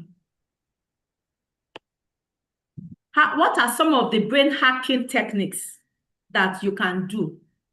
When the child has some of these things going on. Movement before study. Jumping, dancing, crawling stimulates the brain-body coordination and alertness. Movement before doing anything. I had a child that had autism, and anytime we wanted to do something, it was impossible because the child was. So I developed a technique. When they come to see me, I will first take the child at that time to a trampoline and have the child jump, jump, jump, jump, jump. By the time the child has jumped and then come down, or I'll get them to, and I'll say, okay, just be running around. And then after that, we're able to sit down and focus. BrainGym, using cross-crawl, crossing into the opposite direction improves focus, memory, reading, and readiness. Music and rhythm, slow rhythm, music, and calms, upbeat rhythm, boost. You see, remember I said everything, the brain is rhythmic, And so because anything that is rhythmic, music is rhythmic. Tan, tan, tan, tan, tan, tan. Music is very helpful, to the brain, to help to create rhythm and help the neurons to reconnect. It's very powerful. Rhythmic music. Let it be rhythmic. That is not just noisy, like the drum we beat sometimes in church. We are just making noise. Boo, bush, bush, bush, bash, bash. No, that is not the one that wires the brain. It is the one that is rhythmic. Tush, tush, tush, tush. Or the dun, dun, dun, dun, dun, dun, dun, dun, dun. Those are the rhythmic ones that, hymns that helps. Positive touch, stimulates, hugs. They release oxytocin. When a child is, meltdown, just bring the child and just hug. Even when the child is struggling, I don't want, just keep the child there. After a while, the body will calm down because eventually oxytocin is released. Now, we are going to quickly go through this dyslexia, autism, ADHD, and sensory processing difficulties. There are many more that, can happen to the brain when the brain does not wire properly. There are so many things that can happen, but these ones are the most common right now in our time. They are dyslexia, autism. I'm sure most of us have heard this. Some of us on this platform, some of us, the children, have some of this diagnosis already. So I want to just, quickly look at this. Now I want to say something. For most of them, the biggest change is in this part of the brain. The executive functioning part that is affected. Remember what I said, by the emotional part. This part is the part that is most affected. 50 to 20% of people have a learning disorder. 70 to 80% of special education students have a reading disorder. Intervention in kindergarten helps 90%. If no intervention, poor reading skills pass 9th grade in 75% of cases. It is a syndrome of multiple signs, and it continues into adulthood. Dyslexic people have problems reading, writing, spelling, behavior, balance, coordination, self-esteem, executive functioning, writing messy, drifty, awkward. They can't hold the pencil well. They have different sizes. The memory is on memory instability, poor grammar. They have problems with name, dates. Lists are difficult. They have difficulty spelling. Letter, they reverse letter and words. They can stutter. They have articulation error, poor verbal recall, difficulty building vocabulary. They have a poor directional sense. They have difficulty differentiate between left and right. You tell them to go right, they go left. Poor control of temper, poor impulse control. The emotional brain is very heightened because this part, the brake system, the control system is down. Obsessive compulsive behavior. They don't have very good fine motor skill. So when they grip something, it falls down and you repeat them. Why is your hand, anything you hold is always falling down? Their grip is poor, so as a result, they spill things and then they are not coordinated. And so they fall over things. They have problems with tying their shoes, have problems with sport, walking, even running. When they are running, they are moving in a funny direction. Then they have a lot of psychosomatic symptoms, headache, nausea, vomiting. They bedwetting. They have poor control, impulse control. They have phobias, darkness. They are afraid of the dark, afraid of height, afraid of getting lost, afraid of going to school. They avoid all kinds of activities that are physical. They feel inadequate. They have problems with concentration. They are slow to learn, to connect between words and sound. And then they are slow to learn new skills and memorize and rely on memorization without even understanding it. Their language development, it's not fully developed. So as babies, they focus on phonemes, mama, dada, but then they have difficulty moving from phonemes to graphemes. And these are like fi, li, push, all those ones. It becomes, as the more the language is complex, the more difficult it becomes for them to be able to, they can do the simple one, but the more complex, it becomes more difficult. You have two categories. You have the acquired, and the developmental. The acquired are those that they start out well, but as a result of accident, injury, falling down, hitting their head, then they develop that disconnect. And then you have those that they are born. It's congenital. It's something that has happened in the brain. Now, what can you do? One, seek help. Don't, if you can, seek help. But these are things that you can do by yourself. Don't beat the child. Don't think that the child is making your life miserable. Reach out. You can reach out to an occupational therapist. You can reach out to a psychologist. You can reach out to, we have the BrainGym Center, our center. You have, you help them then, but what can you do? So let's look at what you can do. Reading, you can read to them. Reading to the children. You help them to develop greater vocabulary, better and slower pronunciation, demonstrate good grammar, engage higher thought centers, makes imagination work. Read to them, sit down, just spend time reading to them. You are going to help them improve. But there are some things that are done clinically to also help them to reconnect the brain. You can go, if it's a primitive reflex, there are primitive reflex integration exercises that you do on the floor. There are exercises that are done on the floor. We do what we call brain mapping and brain training that you can do to help their brain to see what is going on and to reconnect. You have exercises that can be done. Then you have sensory processing.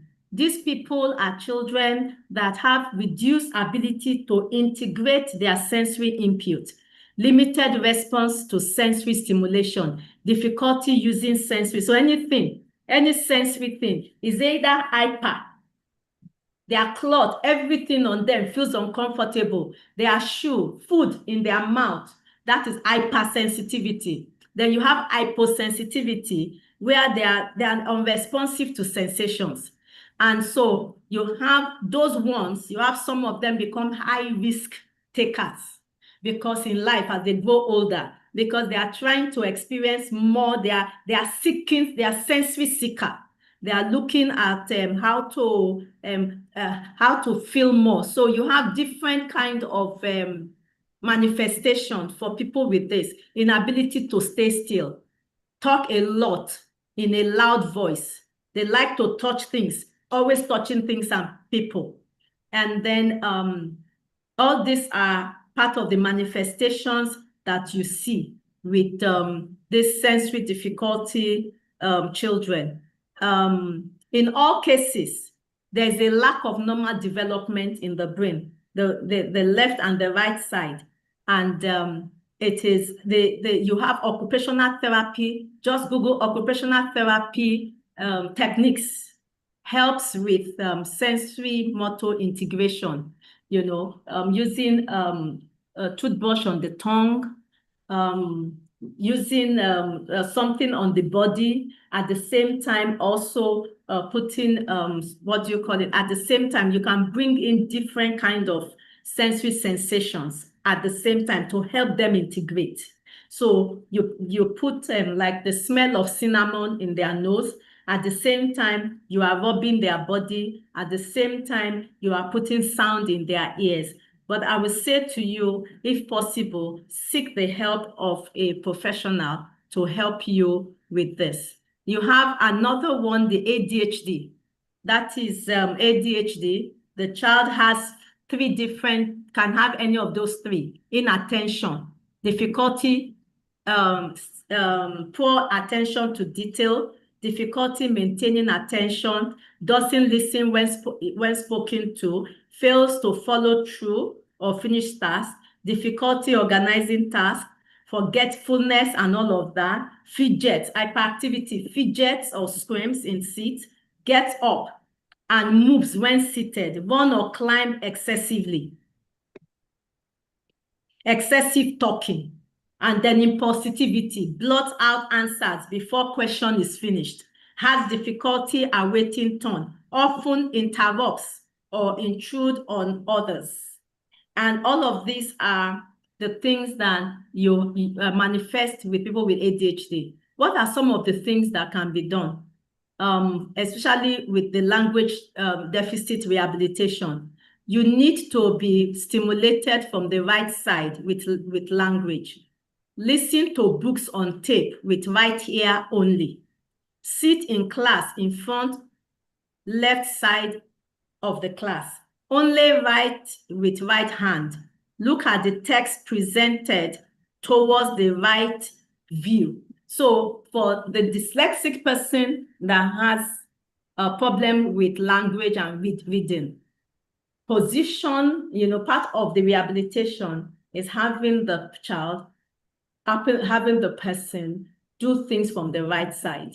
Because when you do that, then you are stimulating the left side of the brain. So if I do anything on your right side, I'm stimulating the opposite side of the brain. Remember that the dyslexic people, their left side needs to be stimulated, because that is where language is more defines, language speaking and all of that.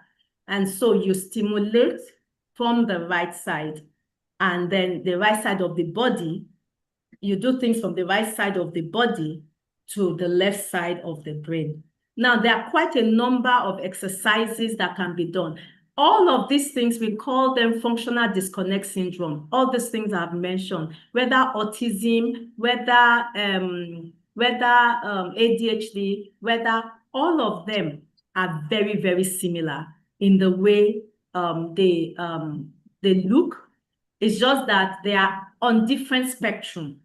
So autism, like I said here, autism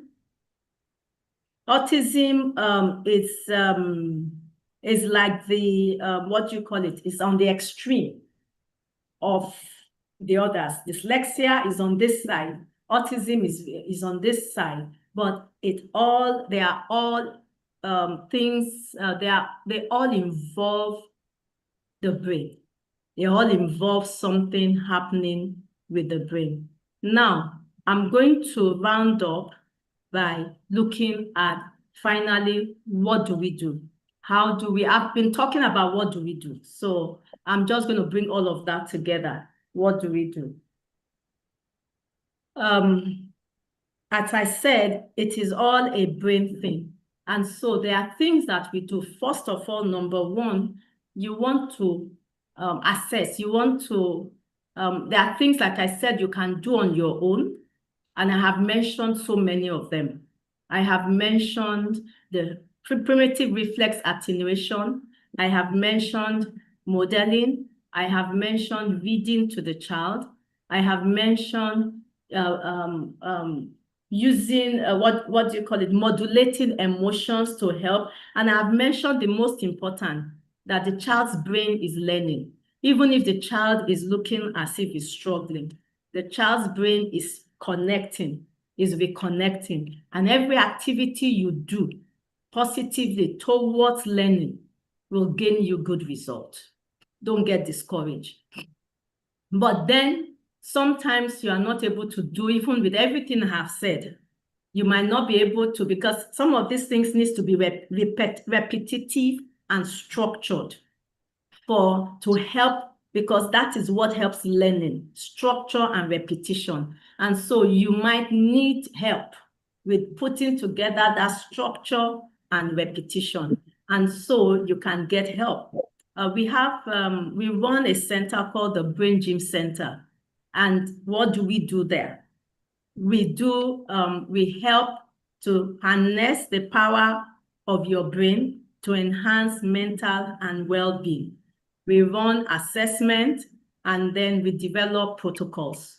The protocols can go from parent training to more complex protocol like neurofeedback, brain training, that is on the higher spectrum.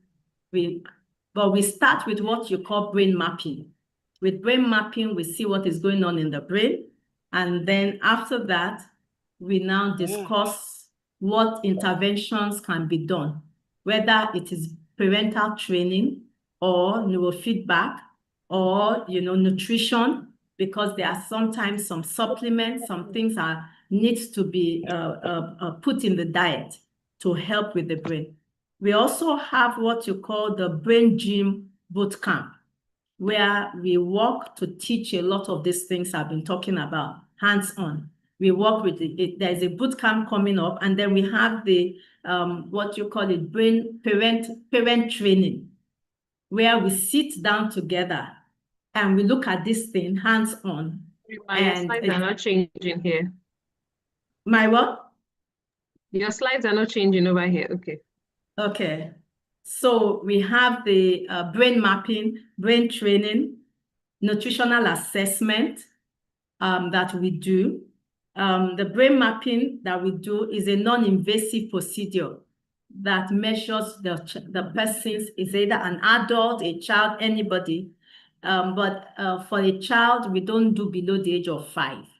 The child must be able to sit still be able to do brain mapping. And so we do from the age of 5 up. So we have the brain mapping that measures brain activity. It yields critical information to design customized programs to include neurofeedback or parental training programs. With the brain mapping, people have been asking me what's brain mapping, so I'm spending time to explain it. We identify irregular brainwave patterns and the region in which they occur. It points to areas where brain activity may be too high or too low, where things are abnormal brainwave pattern. Reveal areas of the brain that are not optimally communicating with other regions of the brain. And then it aids us in diagnosing psychiatric and cognitive conditions. Brain mapping can expose brain injuries. It can indicate level of stress in the brain, and it helps with the therapy process by creating a better understanding of the symptoms. So when we do a brain map, we get a picture like this. For instance, this picture is a picture of a brain that is close to optimal because you have more gray than red, yellow, or blue. Wherever you have red, the brain wave is too high. Where you have blue, the brain wave is too low. Where you have yellow is extremely high. Where you have deep blue, it's extremely low. So you want, in the brain map, you want as much gray than any other color. Now, this is the brain of a child with ADHD since childhood. You can see that in some areas you have more yellow and red, and in some areas you have more blue and dark blue. So for instance, alpha is a part of the brain wave that is high in your brain when you are daydreaming. So for this child with ADHD, alpha is so high. The child is daydreaming, even while the child is awake. Then high beta is the brain wave involved in planning and critical thinking. It is very low all over, at the back and at the front. So the brain wave that is involved in planning, critical thinking is low, but the one that is involved in daydreaming is high.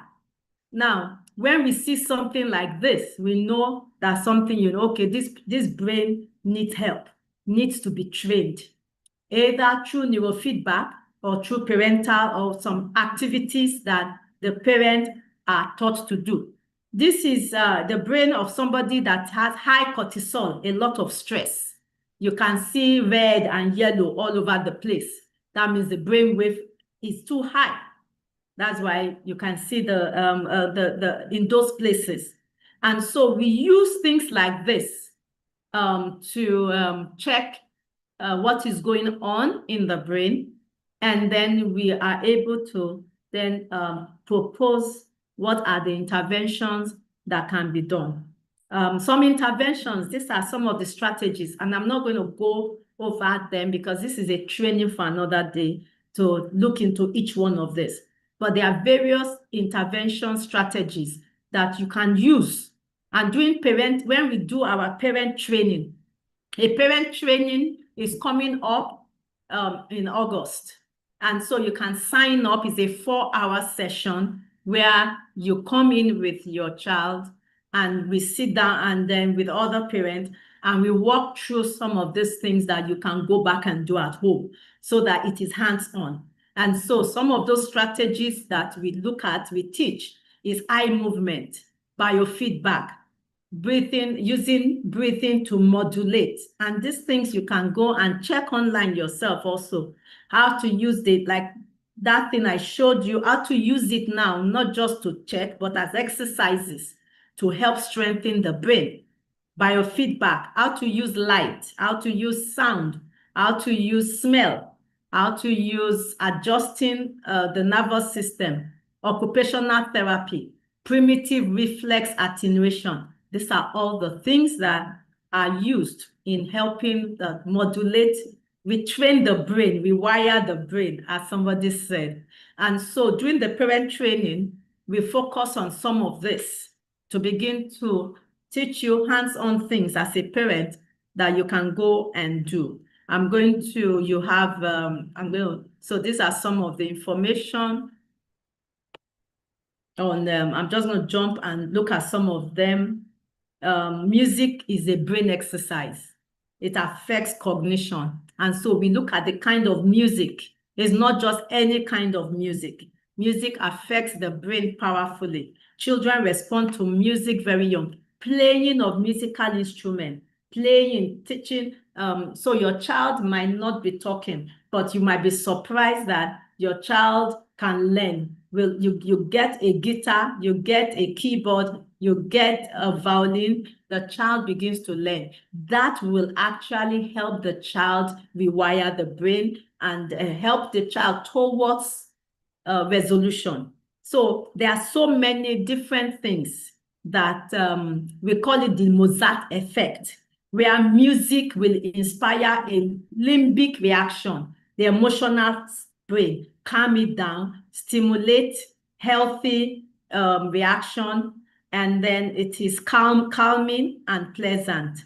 The right brain is for music appreciation. The left brain is for focus on technical component. So depending on the part of the brain that you want to you want to modulate, the kind of music that you use.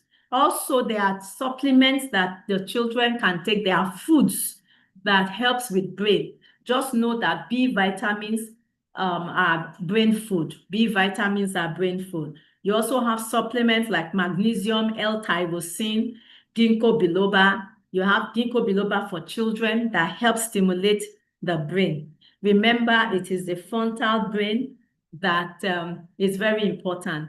Now, what are signs that your child is struggling? Meltdowns. The brain is flooded with emotion. Logic is off. Fidgeting. The child is trying to self-regulate or focus sensory input. Zoning out. The brain is overloaded or emotionally shut down. Excessive movement. The brain is needing stimulation to stay alert. Crying out of nowhere. Accumulated stress with no outlet. When you are able to rephrase it like this, then you find a solution. You don't feel, so if there's a meltdown, I said to myself, this child is emotionally flooded right now. Logic is off the line. How do I reduce the emotional flooding? That's why I said that hugging and holding there until the child is it calms down. Fidgeting, the child is trying to self-regulate. When I'm uncomfortable, you are fidgeting. What do I do to help this child regulate himself or herself? Zoning out, the brain is overloaded. How do I help this child to calm down? Excessive movement, this child is needing stimulation to stay alert. How do I help with stimulating the child with, to be productive? So these are things that, information that are very good for the child. Aromatherapy, smell, peppermint. You have different kind of essential oils in the market now. Oils, small bottles. I can show you some of mine here. There, and you just put it in their nose, on their collar. You have different kind of, you have them in bottles, essential oils that are in the market that are good for calming the nervous system. It's very, very, the olfactory part of the brain, nerve, or the part of the brain stimulated by smell, a sense by smell, the frontal part of the brain, the amygdala, the emotional part of the brain stem, just different parts of the brain. Then occupational therapy modalities, jumping, bouncing. Remember I told you the child with autism, that I will have the child jump on trampoline, wobble board, climbing, cross-crawling, play games with them. It's not about problems. Don't make it aerobic dancing music. Don't make it look like, this child has a problem and our life is messed. Oh, our life is difficult. No, do those things, play, laugh, and you will find that brain begins to rewire. Please note this exception. Mindless, repetitive action does not build brain. Mindless, your mind is not there. Your attention, just be doing. Your attention is not there. It has to be intentional. It cannot be mindless, repetitive actions does not build brain. Mindless, repetitive action stunts brain growth and leads to decreased activity. Finally, we've talked about food, omega-3, good sleep. All of those are important. There are so many things. These are some good food that helps the brain. Coconut oil, oily fish, mackerel, salmon, what's the other one that is the oily fish? Sardine, vegetables. Don't say my child doesn't eat vegetables. The child needs that brain needs it. So whichever way you have to concoct it, you have to concoct it. Avocado, remember the brain is made up of fat, 10% fat. Avocado, the brain is made up of water, chocolate, cocoa, not the one that has a lot of sugar, not the one that you pack with sugar, because sugar does not help the brain. Beets, nuts, walnuts, cashew nut, fermented foods like kunu, fermented cabbage, kunu, yogurt, beans. All of these are brain boosting foods. Grapefruits, oranges, pawpaw, avocado.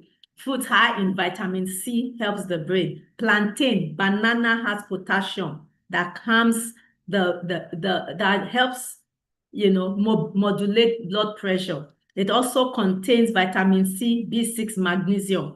And so let the child's diet be wide. Let the child eat different kind of things as much as the child can tolerate.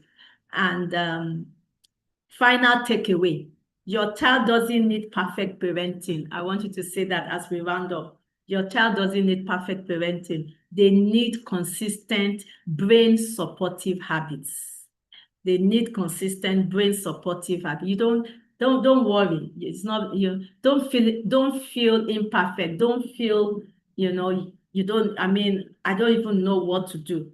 you need brain supportive habits, movement, rhythm, movement plus rhythm, rhythmic movement, nutrient-rich food, good sleep, love, warm connection, with simple daily tools done repeatedly. Remember, the word is consistently, repeatedly. You are not just managing behavior, you are building brains. We have different groups that we run. We run for adults. This is for adults, Killing the Ant, which helps with dealing with you. Because remember, some of these things starts with us. Emotional awareness, emotional intelligence. So we have some groups called the Killing the Ant group. We have a parent training session coming up in August, 16th of August, where we sit down and for about 4 hours, we work with parents to learn how to do some of these things. Because yes, I try to teach it online like this, but I mean, it's not like sitting down and being hands-on. So you can register for the parent training session. There will be a form that is going to be on the chat list, on the chat box right now. Can you put the form? Please copy it and fill the form and indicate, things that you'd like to know if you would like to be part of the parent training session, where we teach you some of these things, the primitive reflex, the eye movement, the eye tracking, some exercises, and then we tell you more about some other things. You learn more about brain mapping. If you're interested in learning more about brain mapping, please put it there. Somebody will call you from the office to tell you more about brain mapping. Also, you can challenge, even if you as an adult, you are having challenges, you know that even it's not just your child, you can, either you or your child, you can book a brain mapping session. If you've experienced traumatic brain injury, anxiety, focus, brain fog, focus problems, poor concentration, poor sleep, and if you book it from here, attending here, just say when you book it or when you call, just say that you attended the brain training session. And then we have the BrainGym bootcamp coming up during the summer. And so if you're interested in having your child be part of this 2 weeks bootcamp, where we go through different exercises, brain training, and your child doesn't have to have autism, or you just want the child to improve cognition, then you can, you can have the child come to the BrainGym bootcamp. Or if you're in school and you want to incorporate this into your program, then you can come for the BrainGym training program, where you are taught to put this into your school. So thank you, thank you, thank you. What are your questions? Let me stop sharing this. And do we have questions right now that you want me to answer? I know this is like drinking from a well, and that's why we have all those other activities. So there's a form that is going to be on the chat. I don't know for the YouTube people, I don't know how they are going to get that. Yeah, they have a form on the chat. You can ask your questions and somebody in the office will get back to you. You can, if you're a parent and you want to have hands-on experience on working with your child, then August 16 is when we have the parent training, a group one. You can do an individual one, but the group one is cheaper for you if you do the group one. But you can also come in if you can't wait till August 16 and do do that. We also have the brain mapping that can help us see what's going on, and then we are able to recommend what you call it. And our brain mapping, we also do bioenergetic body scanning that shows us what else might be going on. If there is a food sensitivity, if there is what you call it, some other things that might be some neurotransmitters. We also have that bioenergetic scanning, and we always recommend that both of them are done. So you can find that out. Also, we have a free podcast that we are starting, and you can also let us know if you would like us to be sending you the link for the podcast. So, and then finally, we have a group coming up for parents now. It's called Reparenting Yourself. You are going, I've not modeled. I need to sort out poor modeling done for me. And I take that group. I need to sort out poor modeling and I need help with remodeling myself. We all have to, that is rewiring my brain. And you want to be part of that group, you can also, please, the form has all of that information. Click or take on the form. Yes, some people, I need the link. Somebody said I need the link. Is the link on the chat? Can you let us know? Is the link on the chat? It's on the chat, ma'am. It's on the chat, ma'am. Okay, so whoever is asking the link is on the chat. Yes, just check the chat. You can see, kindly fill the form below. Okay, so let me just check some of the questions I have here. With delayed speech, can brain mapping be done? Hyperactivity, the child must be able to sit down to be brain mapped for at least 30, brain mapping takes about 30 minutes. So we always, you can call in, we'll ask you some few questions, but if the child can't sit still, then for 30 minutes, then we might not be able to do that until the child can. So you can call in, Paul or Eva, you can call in to the office. We have a conversation with you. And then Juliet Oiko, yes, you need the assessment for the brain mapping. Just fill the form and indicate that you want to know more about brain mapping, and then somebody will call you. So whatever you want to know more about, if it's brain mapping, if it's the parent training, if it's the boot camp, brain training boot camp just for children, BrainGym Club boot camp, or parenting myself, reparenting myself group, whatever, let us know. Thank you so much. Thank you. Very interesting and educative. I'm glad you enjoyed it. And above all of this is just seeking God's face. That is very important, because everything we go through is a message. Is a message. There is always a message in the madness, as I put it. There's always a message in all of this. And taking a moment to sit back and say, what is the message in this for me? I found a message in my own journey, and that is why I am doing this. God, I was able to find a message. And so sitting back to say, ask yourself, this looks bad. This is, I wish that my child does not have this. I wish that I didn't have to struggle with, when you read my book, you will see all of that in it. I wish I didn't have to struggle with all of that. But there was a message, and there's a beauty that has come out of all of this for me. And that is the most important in this life. So I'm speaking to somebody as an encouragement that sometimes we don't see the message in the stress. We don't see the message God has for us in the challenge with that child. Sometimes we don't see it.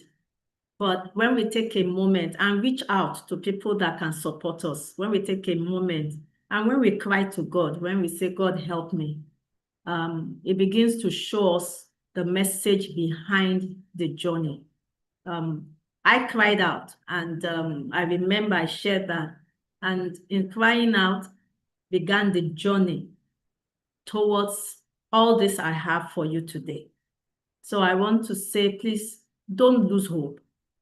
If I can be where I am now, that your child is going to be amazing. That your child is created by God. That your child has a destiny. It doesn't matter whatever it is. That child can still fulfill that purpose. So look up unto God and look down at yourself and the things you also need to work on in order to be more available, in order to get the message from that journey, in order maybe to just sit still and take a moment. And as you do that, God will meet with you and God will bless your effort. Okay. Oh, you joined, Balami Alex, you joined all the way from Jos Plateau. Wow. Beautiful. I run programs. Sometimes I've been to Jos a couple of times to do some trainings for clergies and for trauma, people that have trauma. Okay, you need brain mapping for your son, no problem. Just indicate, please make sure, Ekanem, make sure you fill the form. Somebody will get back to you. Do I have any other question? I'm sure this has been a long one. It should actually be part 1. So the next time we will do it, it will be part 1, part 2, so that we can, okay, parent therapy training. Okay, Juliet, that's fine. Just fill whatever it is, please go ahead, fill it inside just fill what you want. Okay, Ekpe Young, I had a fantastic experience with the brain mapping gift I won. Oh, Ekpe Young, Olamide, it's good to have you here. Are you still on the platform? Olamide Ekpe Young.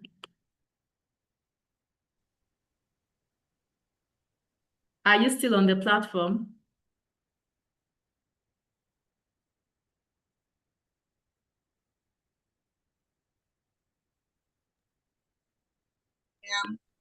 So, yes, I am. Good evening, doctor.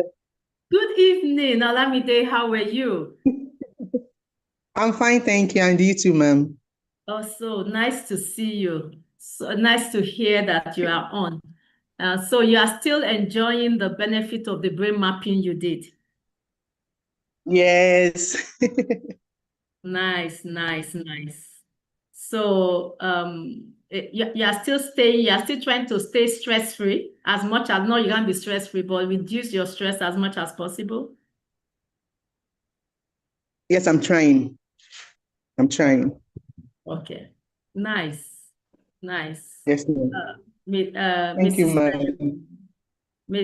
She did we had a raffle and she won a brain map and she did the brain map and it changed you know, can you just speak maybe just 2 minutes, nothing, just the impact of it, just, you know, for people that are wondering what it is. Okay, good evening, everybody. So the brain mapping issue actually helped me to reprogram my lifestyle. I'm somebody that have a lot of things to do. So after I had the mapping and I got the results, you know, it was like doctor was living with me. She knew some things I went through while I was a child, and it's revealed the areas where I had to cut some excesses and build a better lifestyle pattern. So sometimes it's not easy, but then now I do things deliberately because I know I have to save myself and save my children. So it's a whole lot, it's a whole lot, it's a whole lot.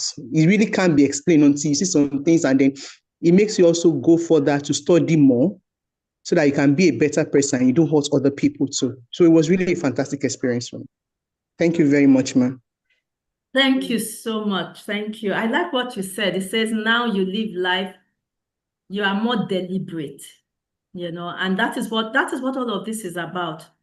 The brain needs us to be deliberate and intentional in order for us to get the best out of it, and teach children to be deliberate, model that. And as I said again, for children that are having learning challenges, there's hope. It might take some time and some effort, just like me, but consistently being deliberate and doing things to rewire the brain in a positive way, reading with them, playing with them, helping them to laugh. Do you know that laughter exercises every part of the body and your brain, your body? Laughter can cause healing that you cannot imagine. The Bible says that laughter is medicine to the bone. You can cause healing. Instead of carrying that, sad hard face and go, just decide to have fun with that child, to laugh, to play. All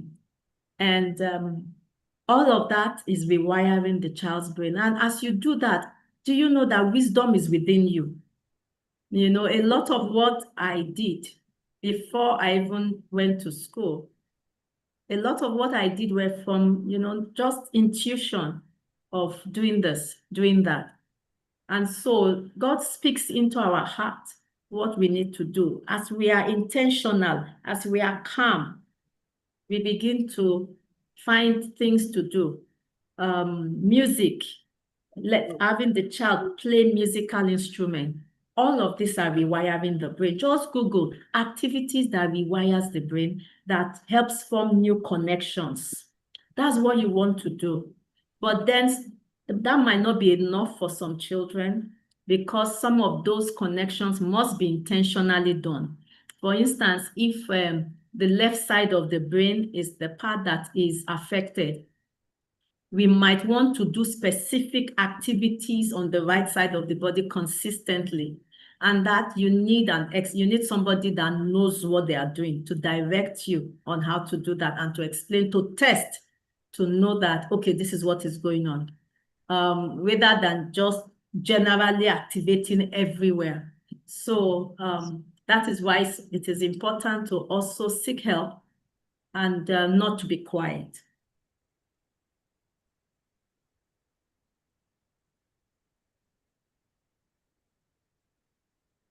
Thank you so much. Thank you, Pastor Mrs. Tutu, for your... Why? Tell me why you can explain to me why you want me to speak to you. I understand. Okay, so we've come to the end. I think everybody, we've come to the end of this session. Thank you so much. I need brain mapping for my yes. I've seen that. Ijeoma, Modu, yeah, just fill the form. We will get back to you.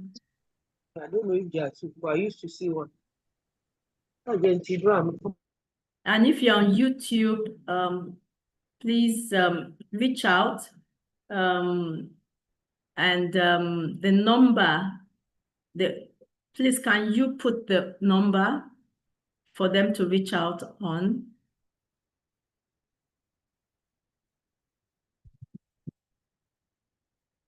Thank you so much, Mr. Anu. Thank you so much. I hope that there's a greater understanding of the brain for you.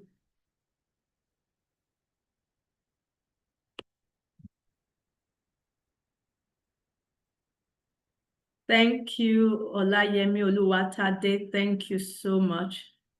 Thank you. I love talking about the brain. Yes, it's so fascinating. It's just so, it's so fascinating. So this is the phone number. Please, 070-4599-5844. So if you are on YouTube and maybe you are having difficulties filling the form, or getting it. So this is the number. You can call 07045995844,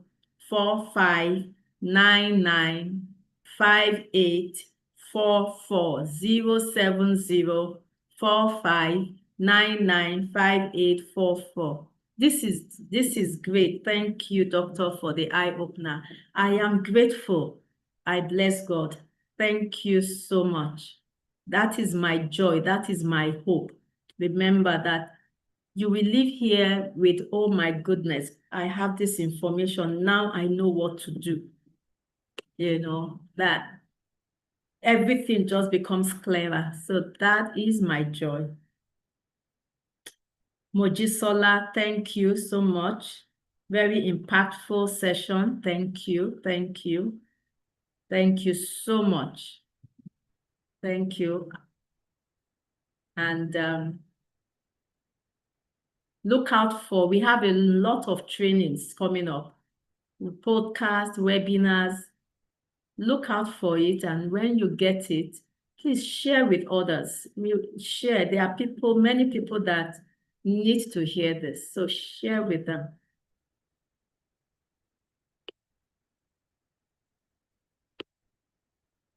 Okay. I know we don't want to go. Some of us like, let's keep this conversation going. But every good thing has a time where, you know, it closes down. So this is closing down right now. This is closing down right now.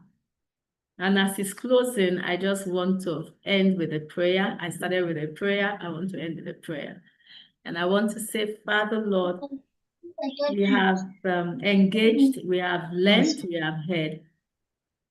My prayer is that the person, everyone that needs an answer will have received an answer. Everyone that had a question and had need of help in one area or the other have received that answer today. But even beyond today, that this will kind of instigate a desire to learn and to know more. And this knowledge will be, additional knowledge will be added to it. I pray that our children will be better for it. Homes will be happier.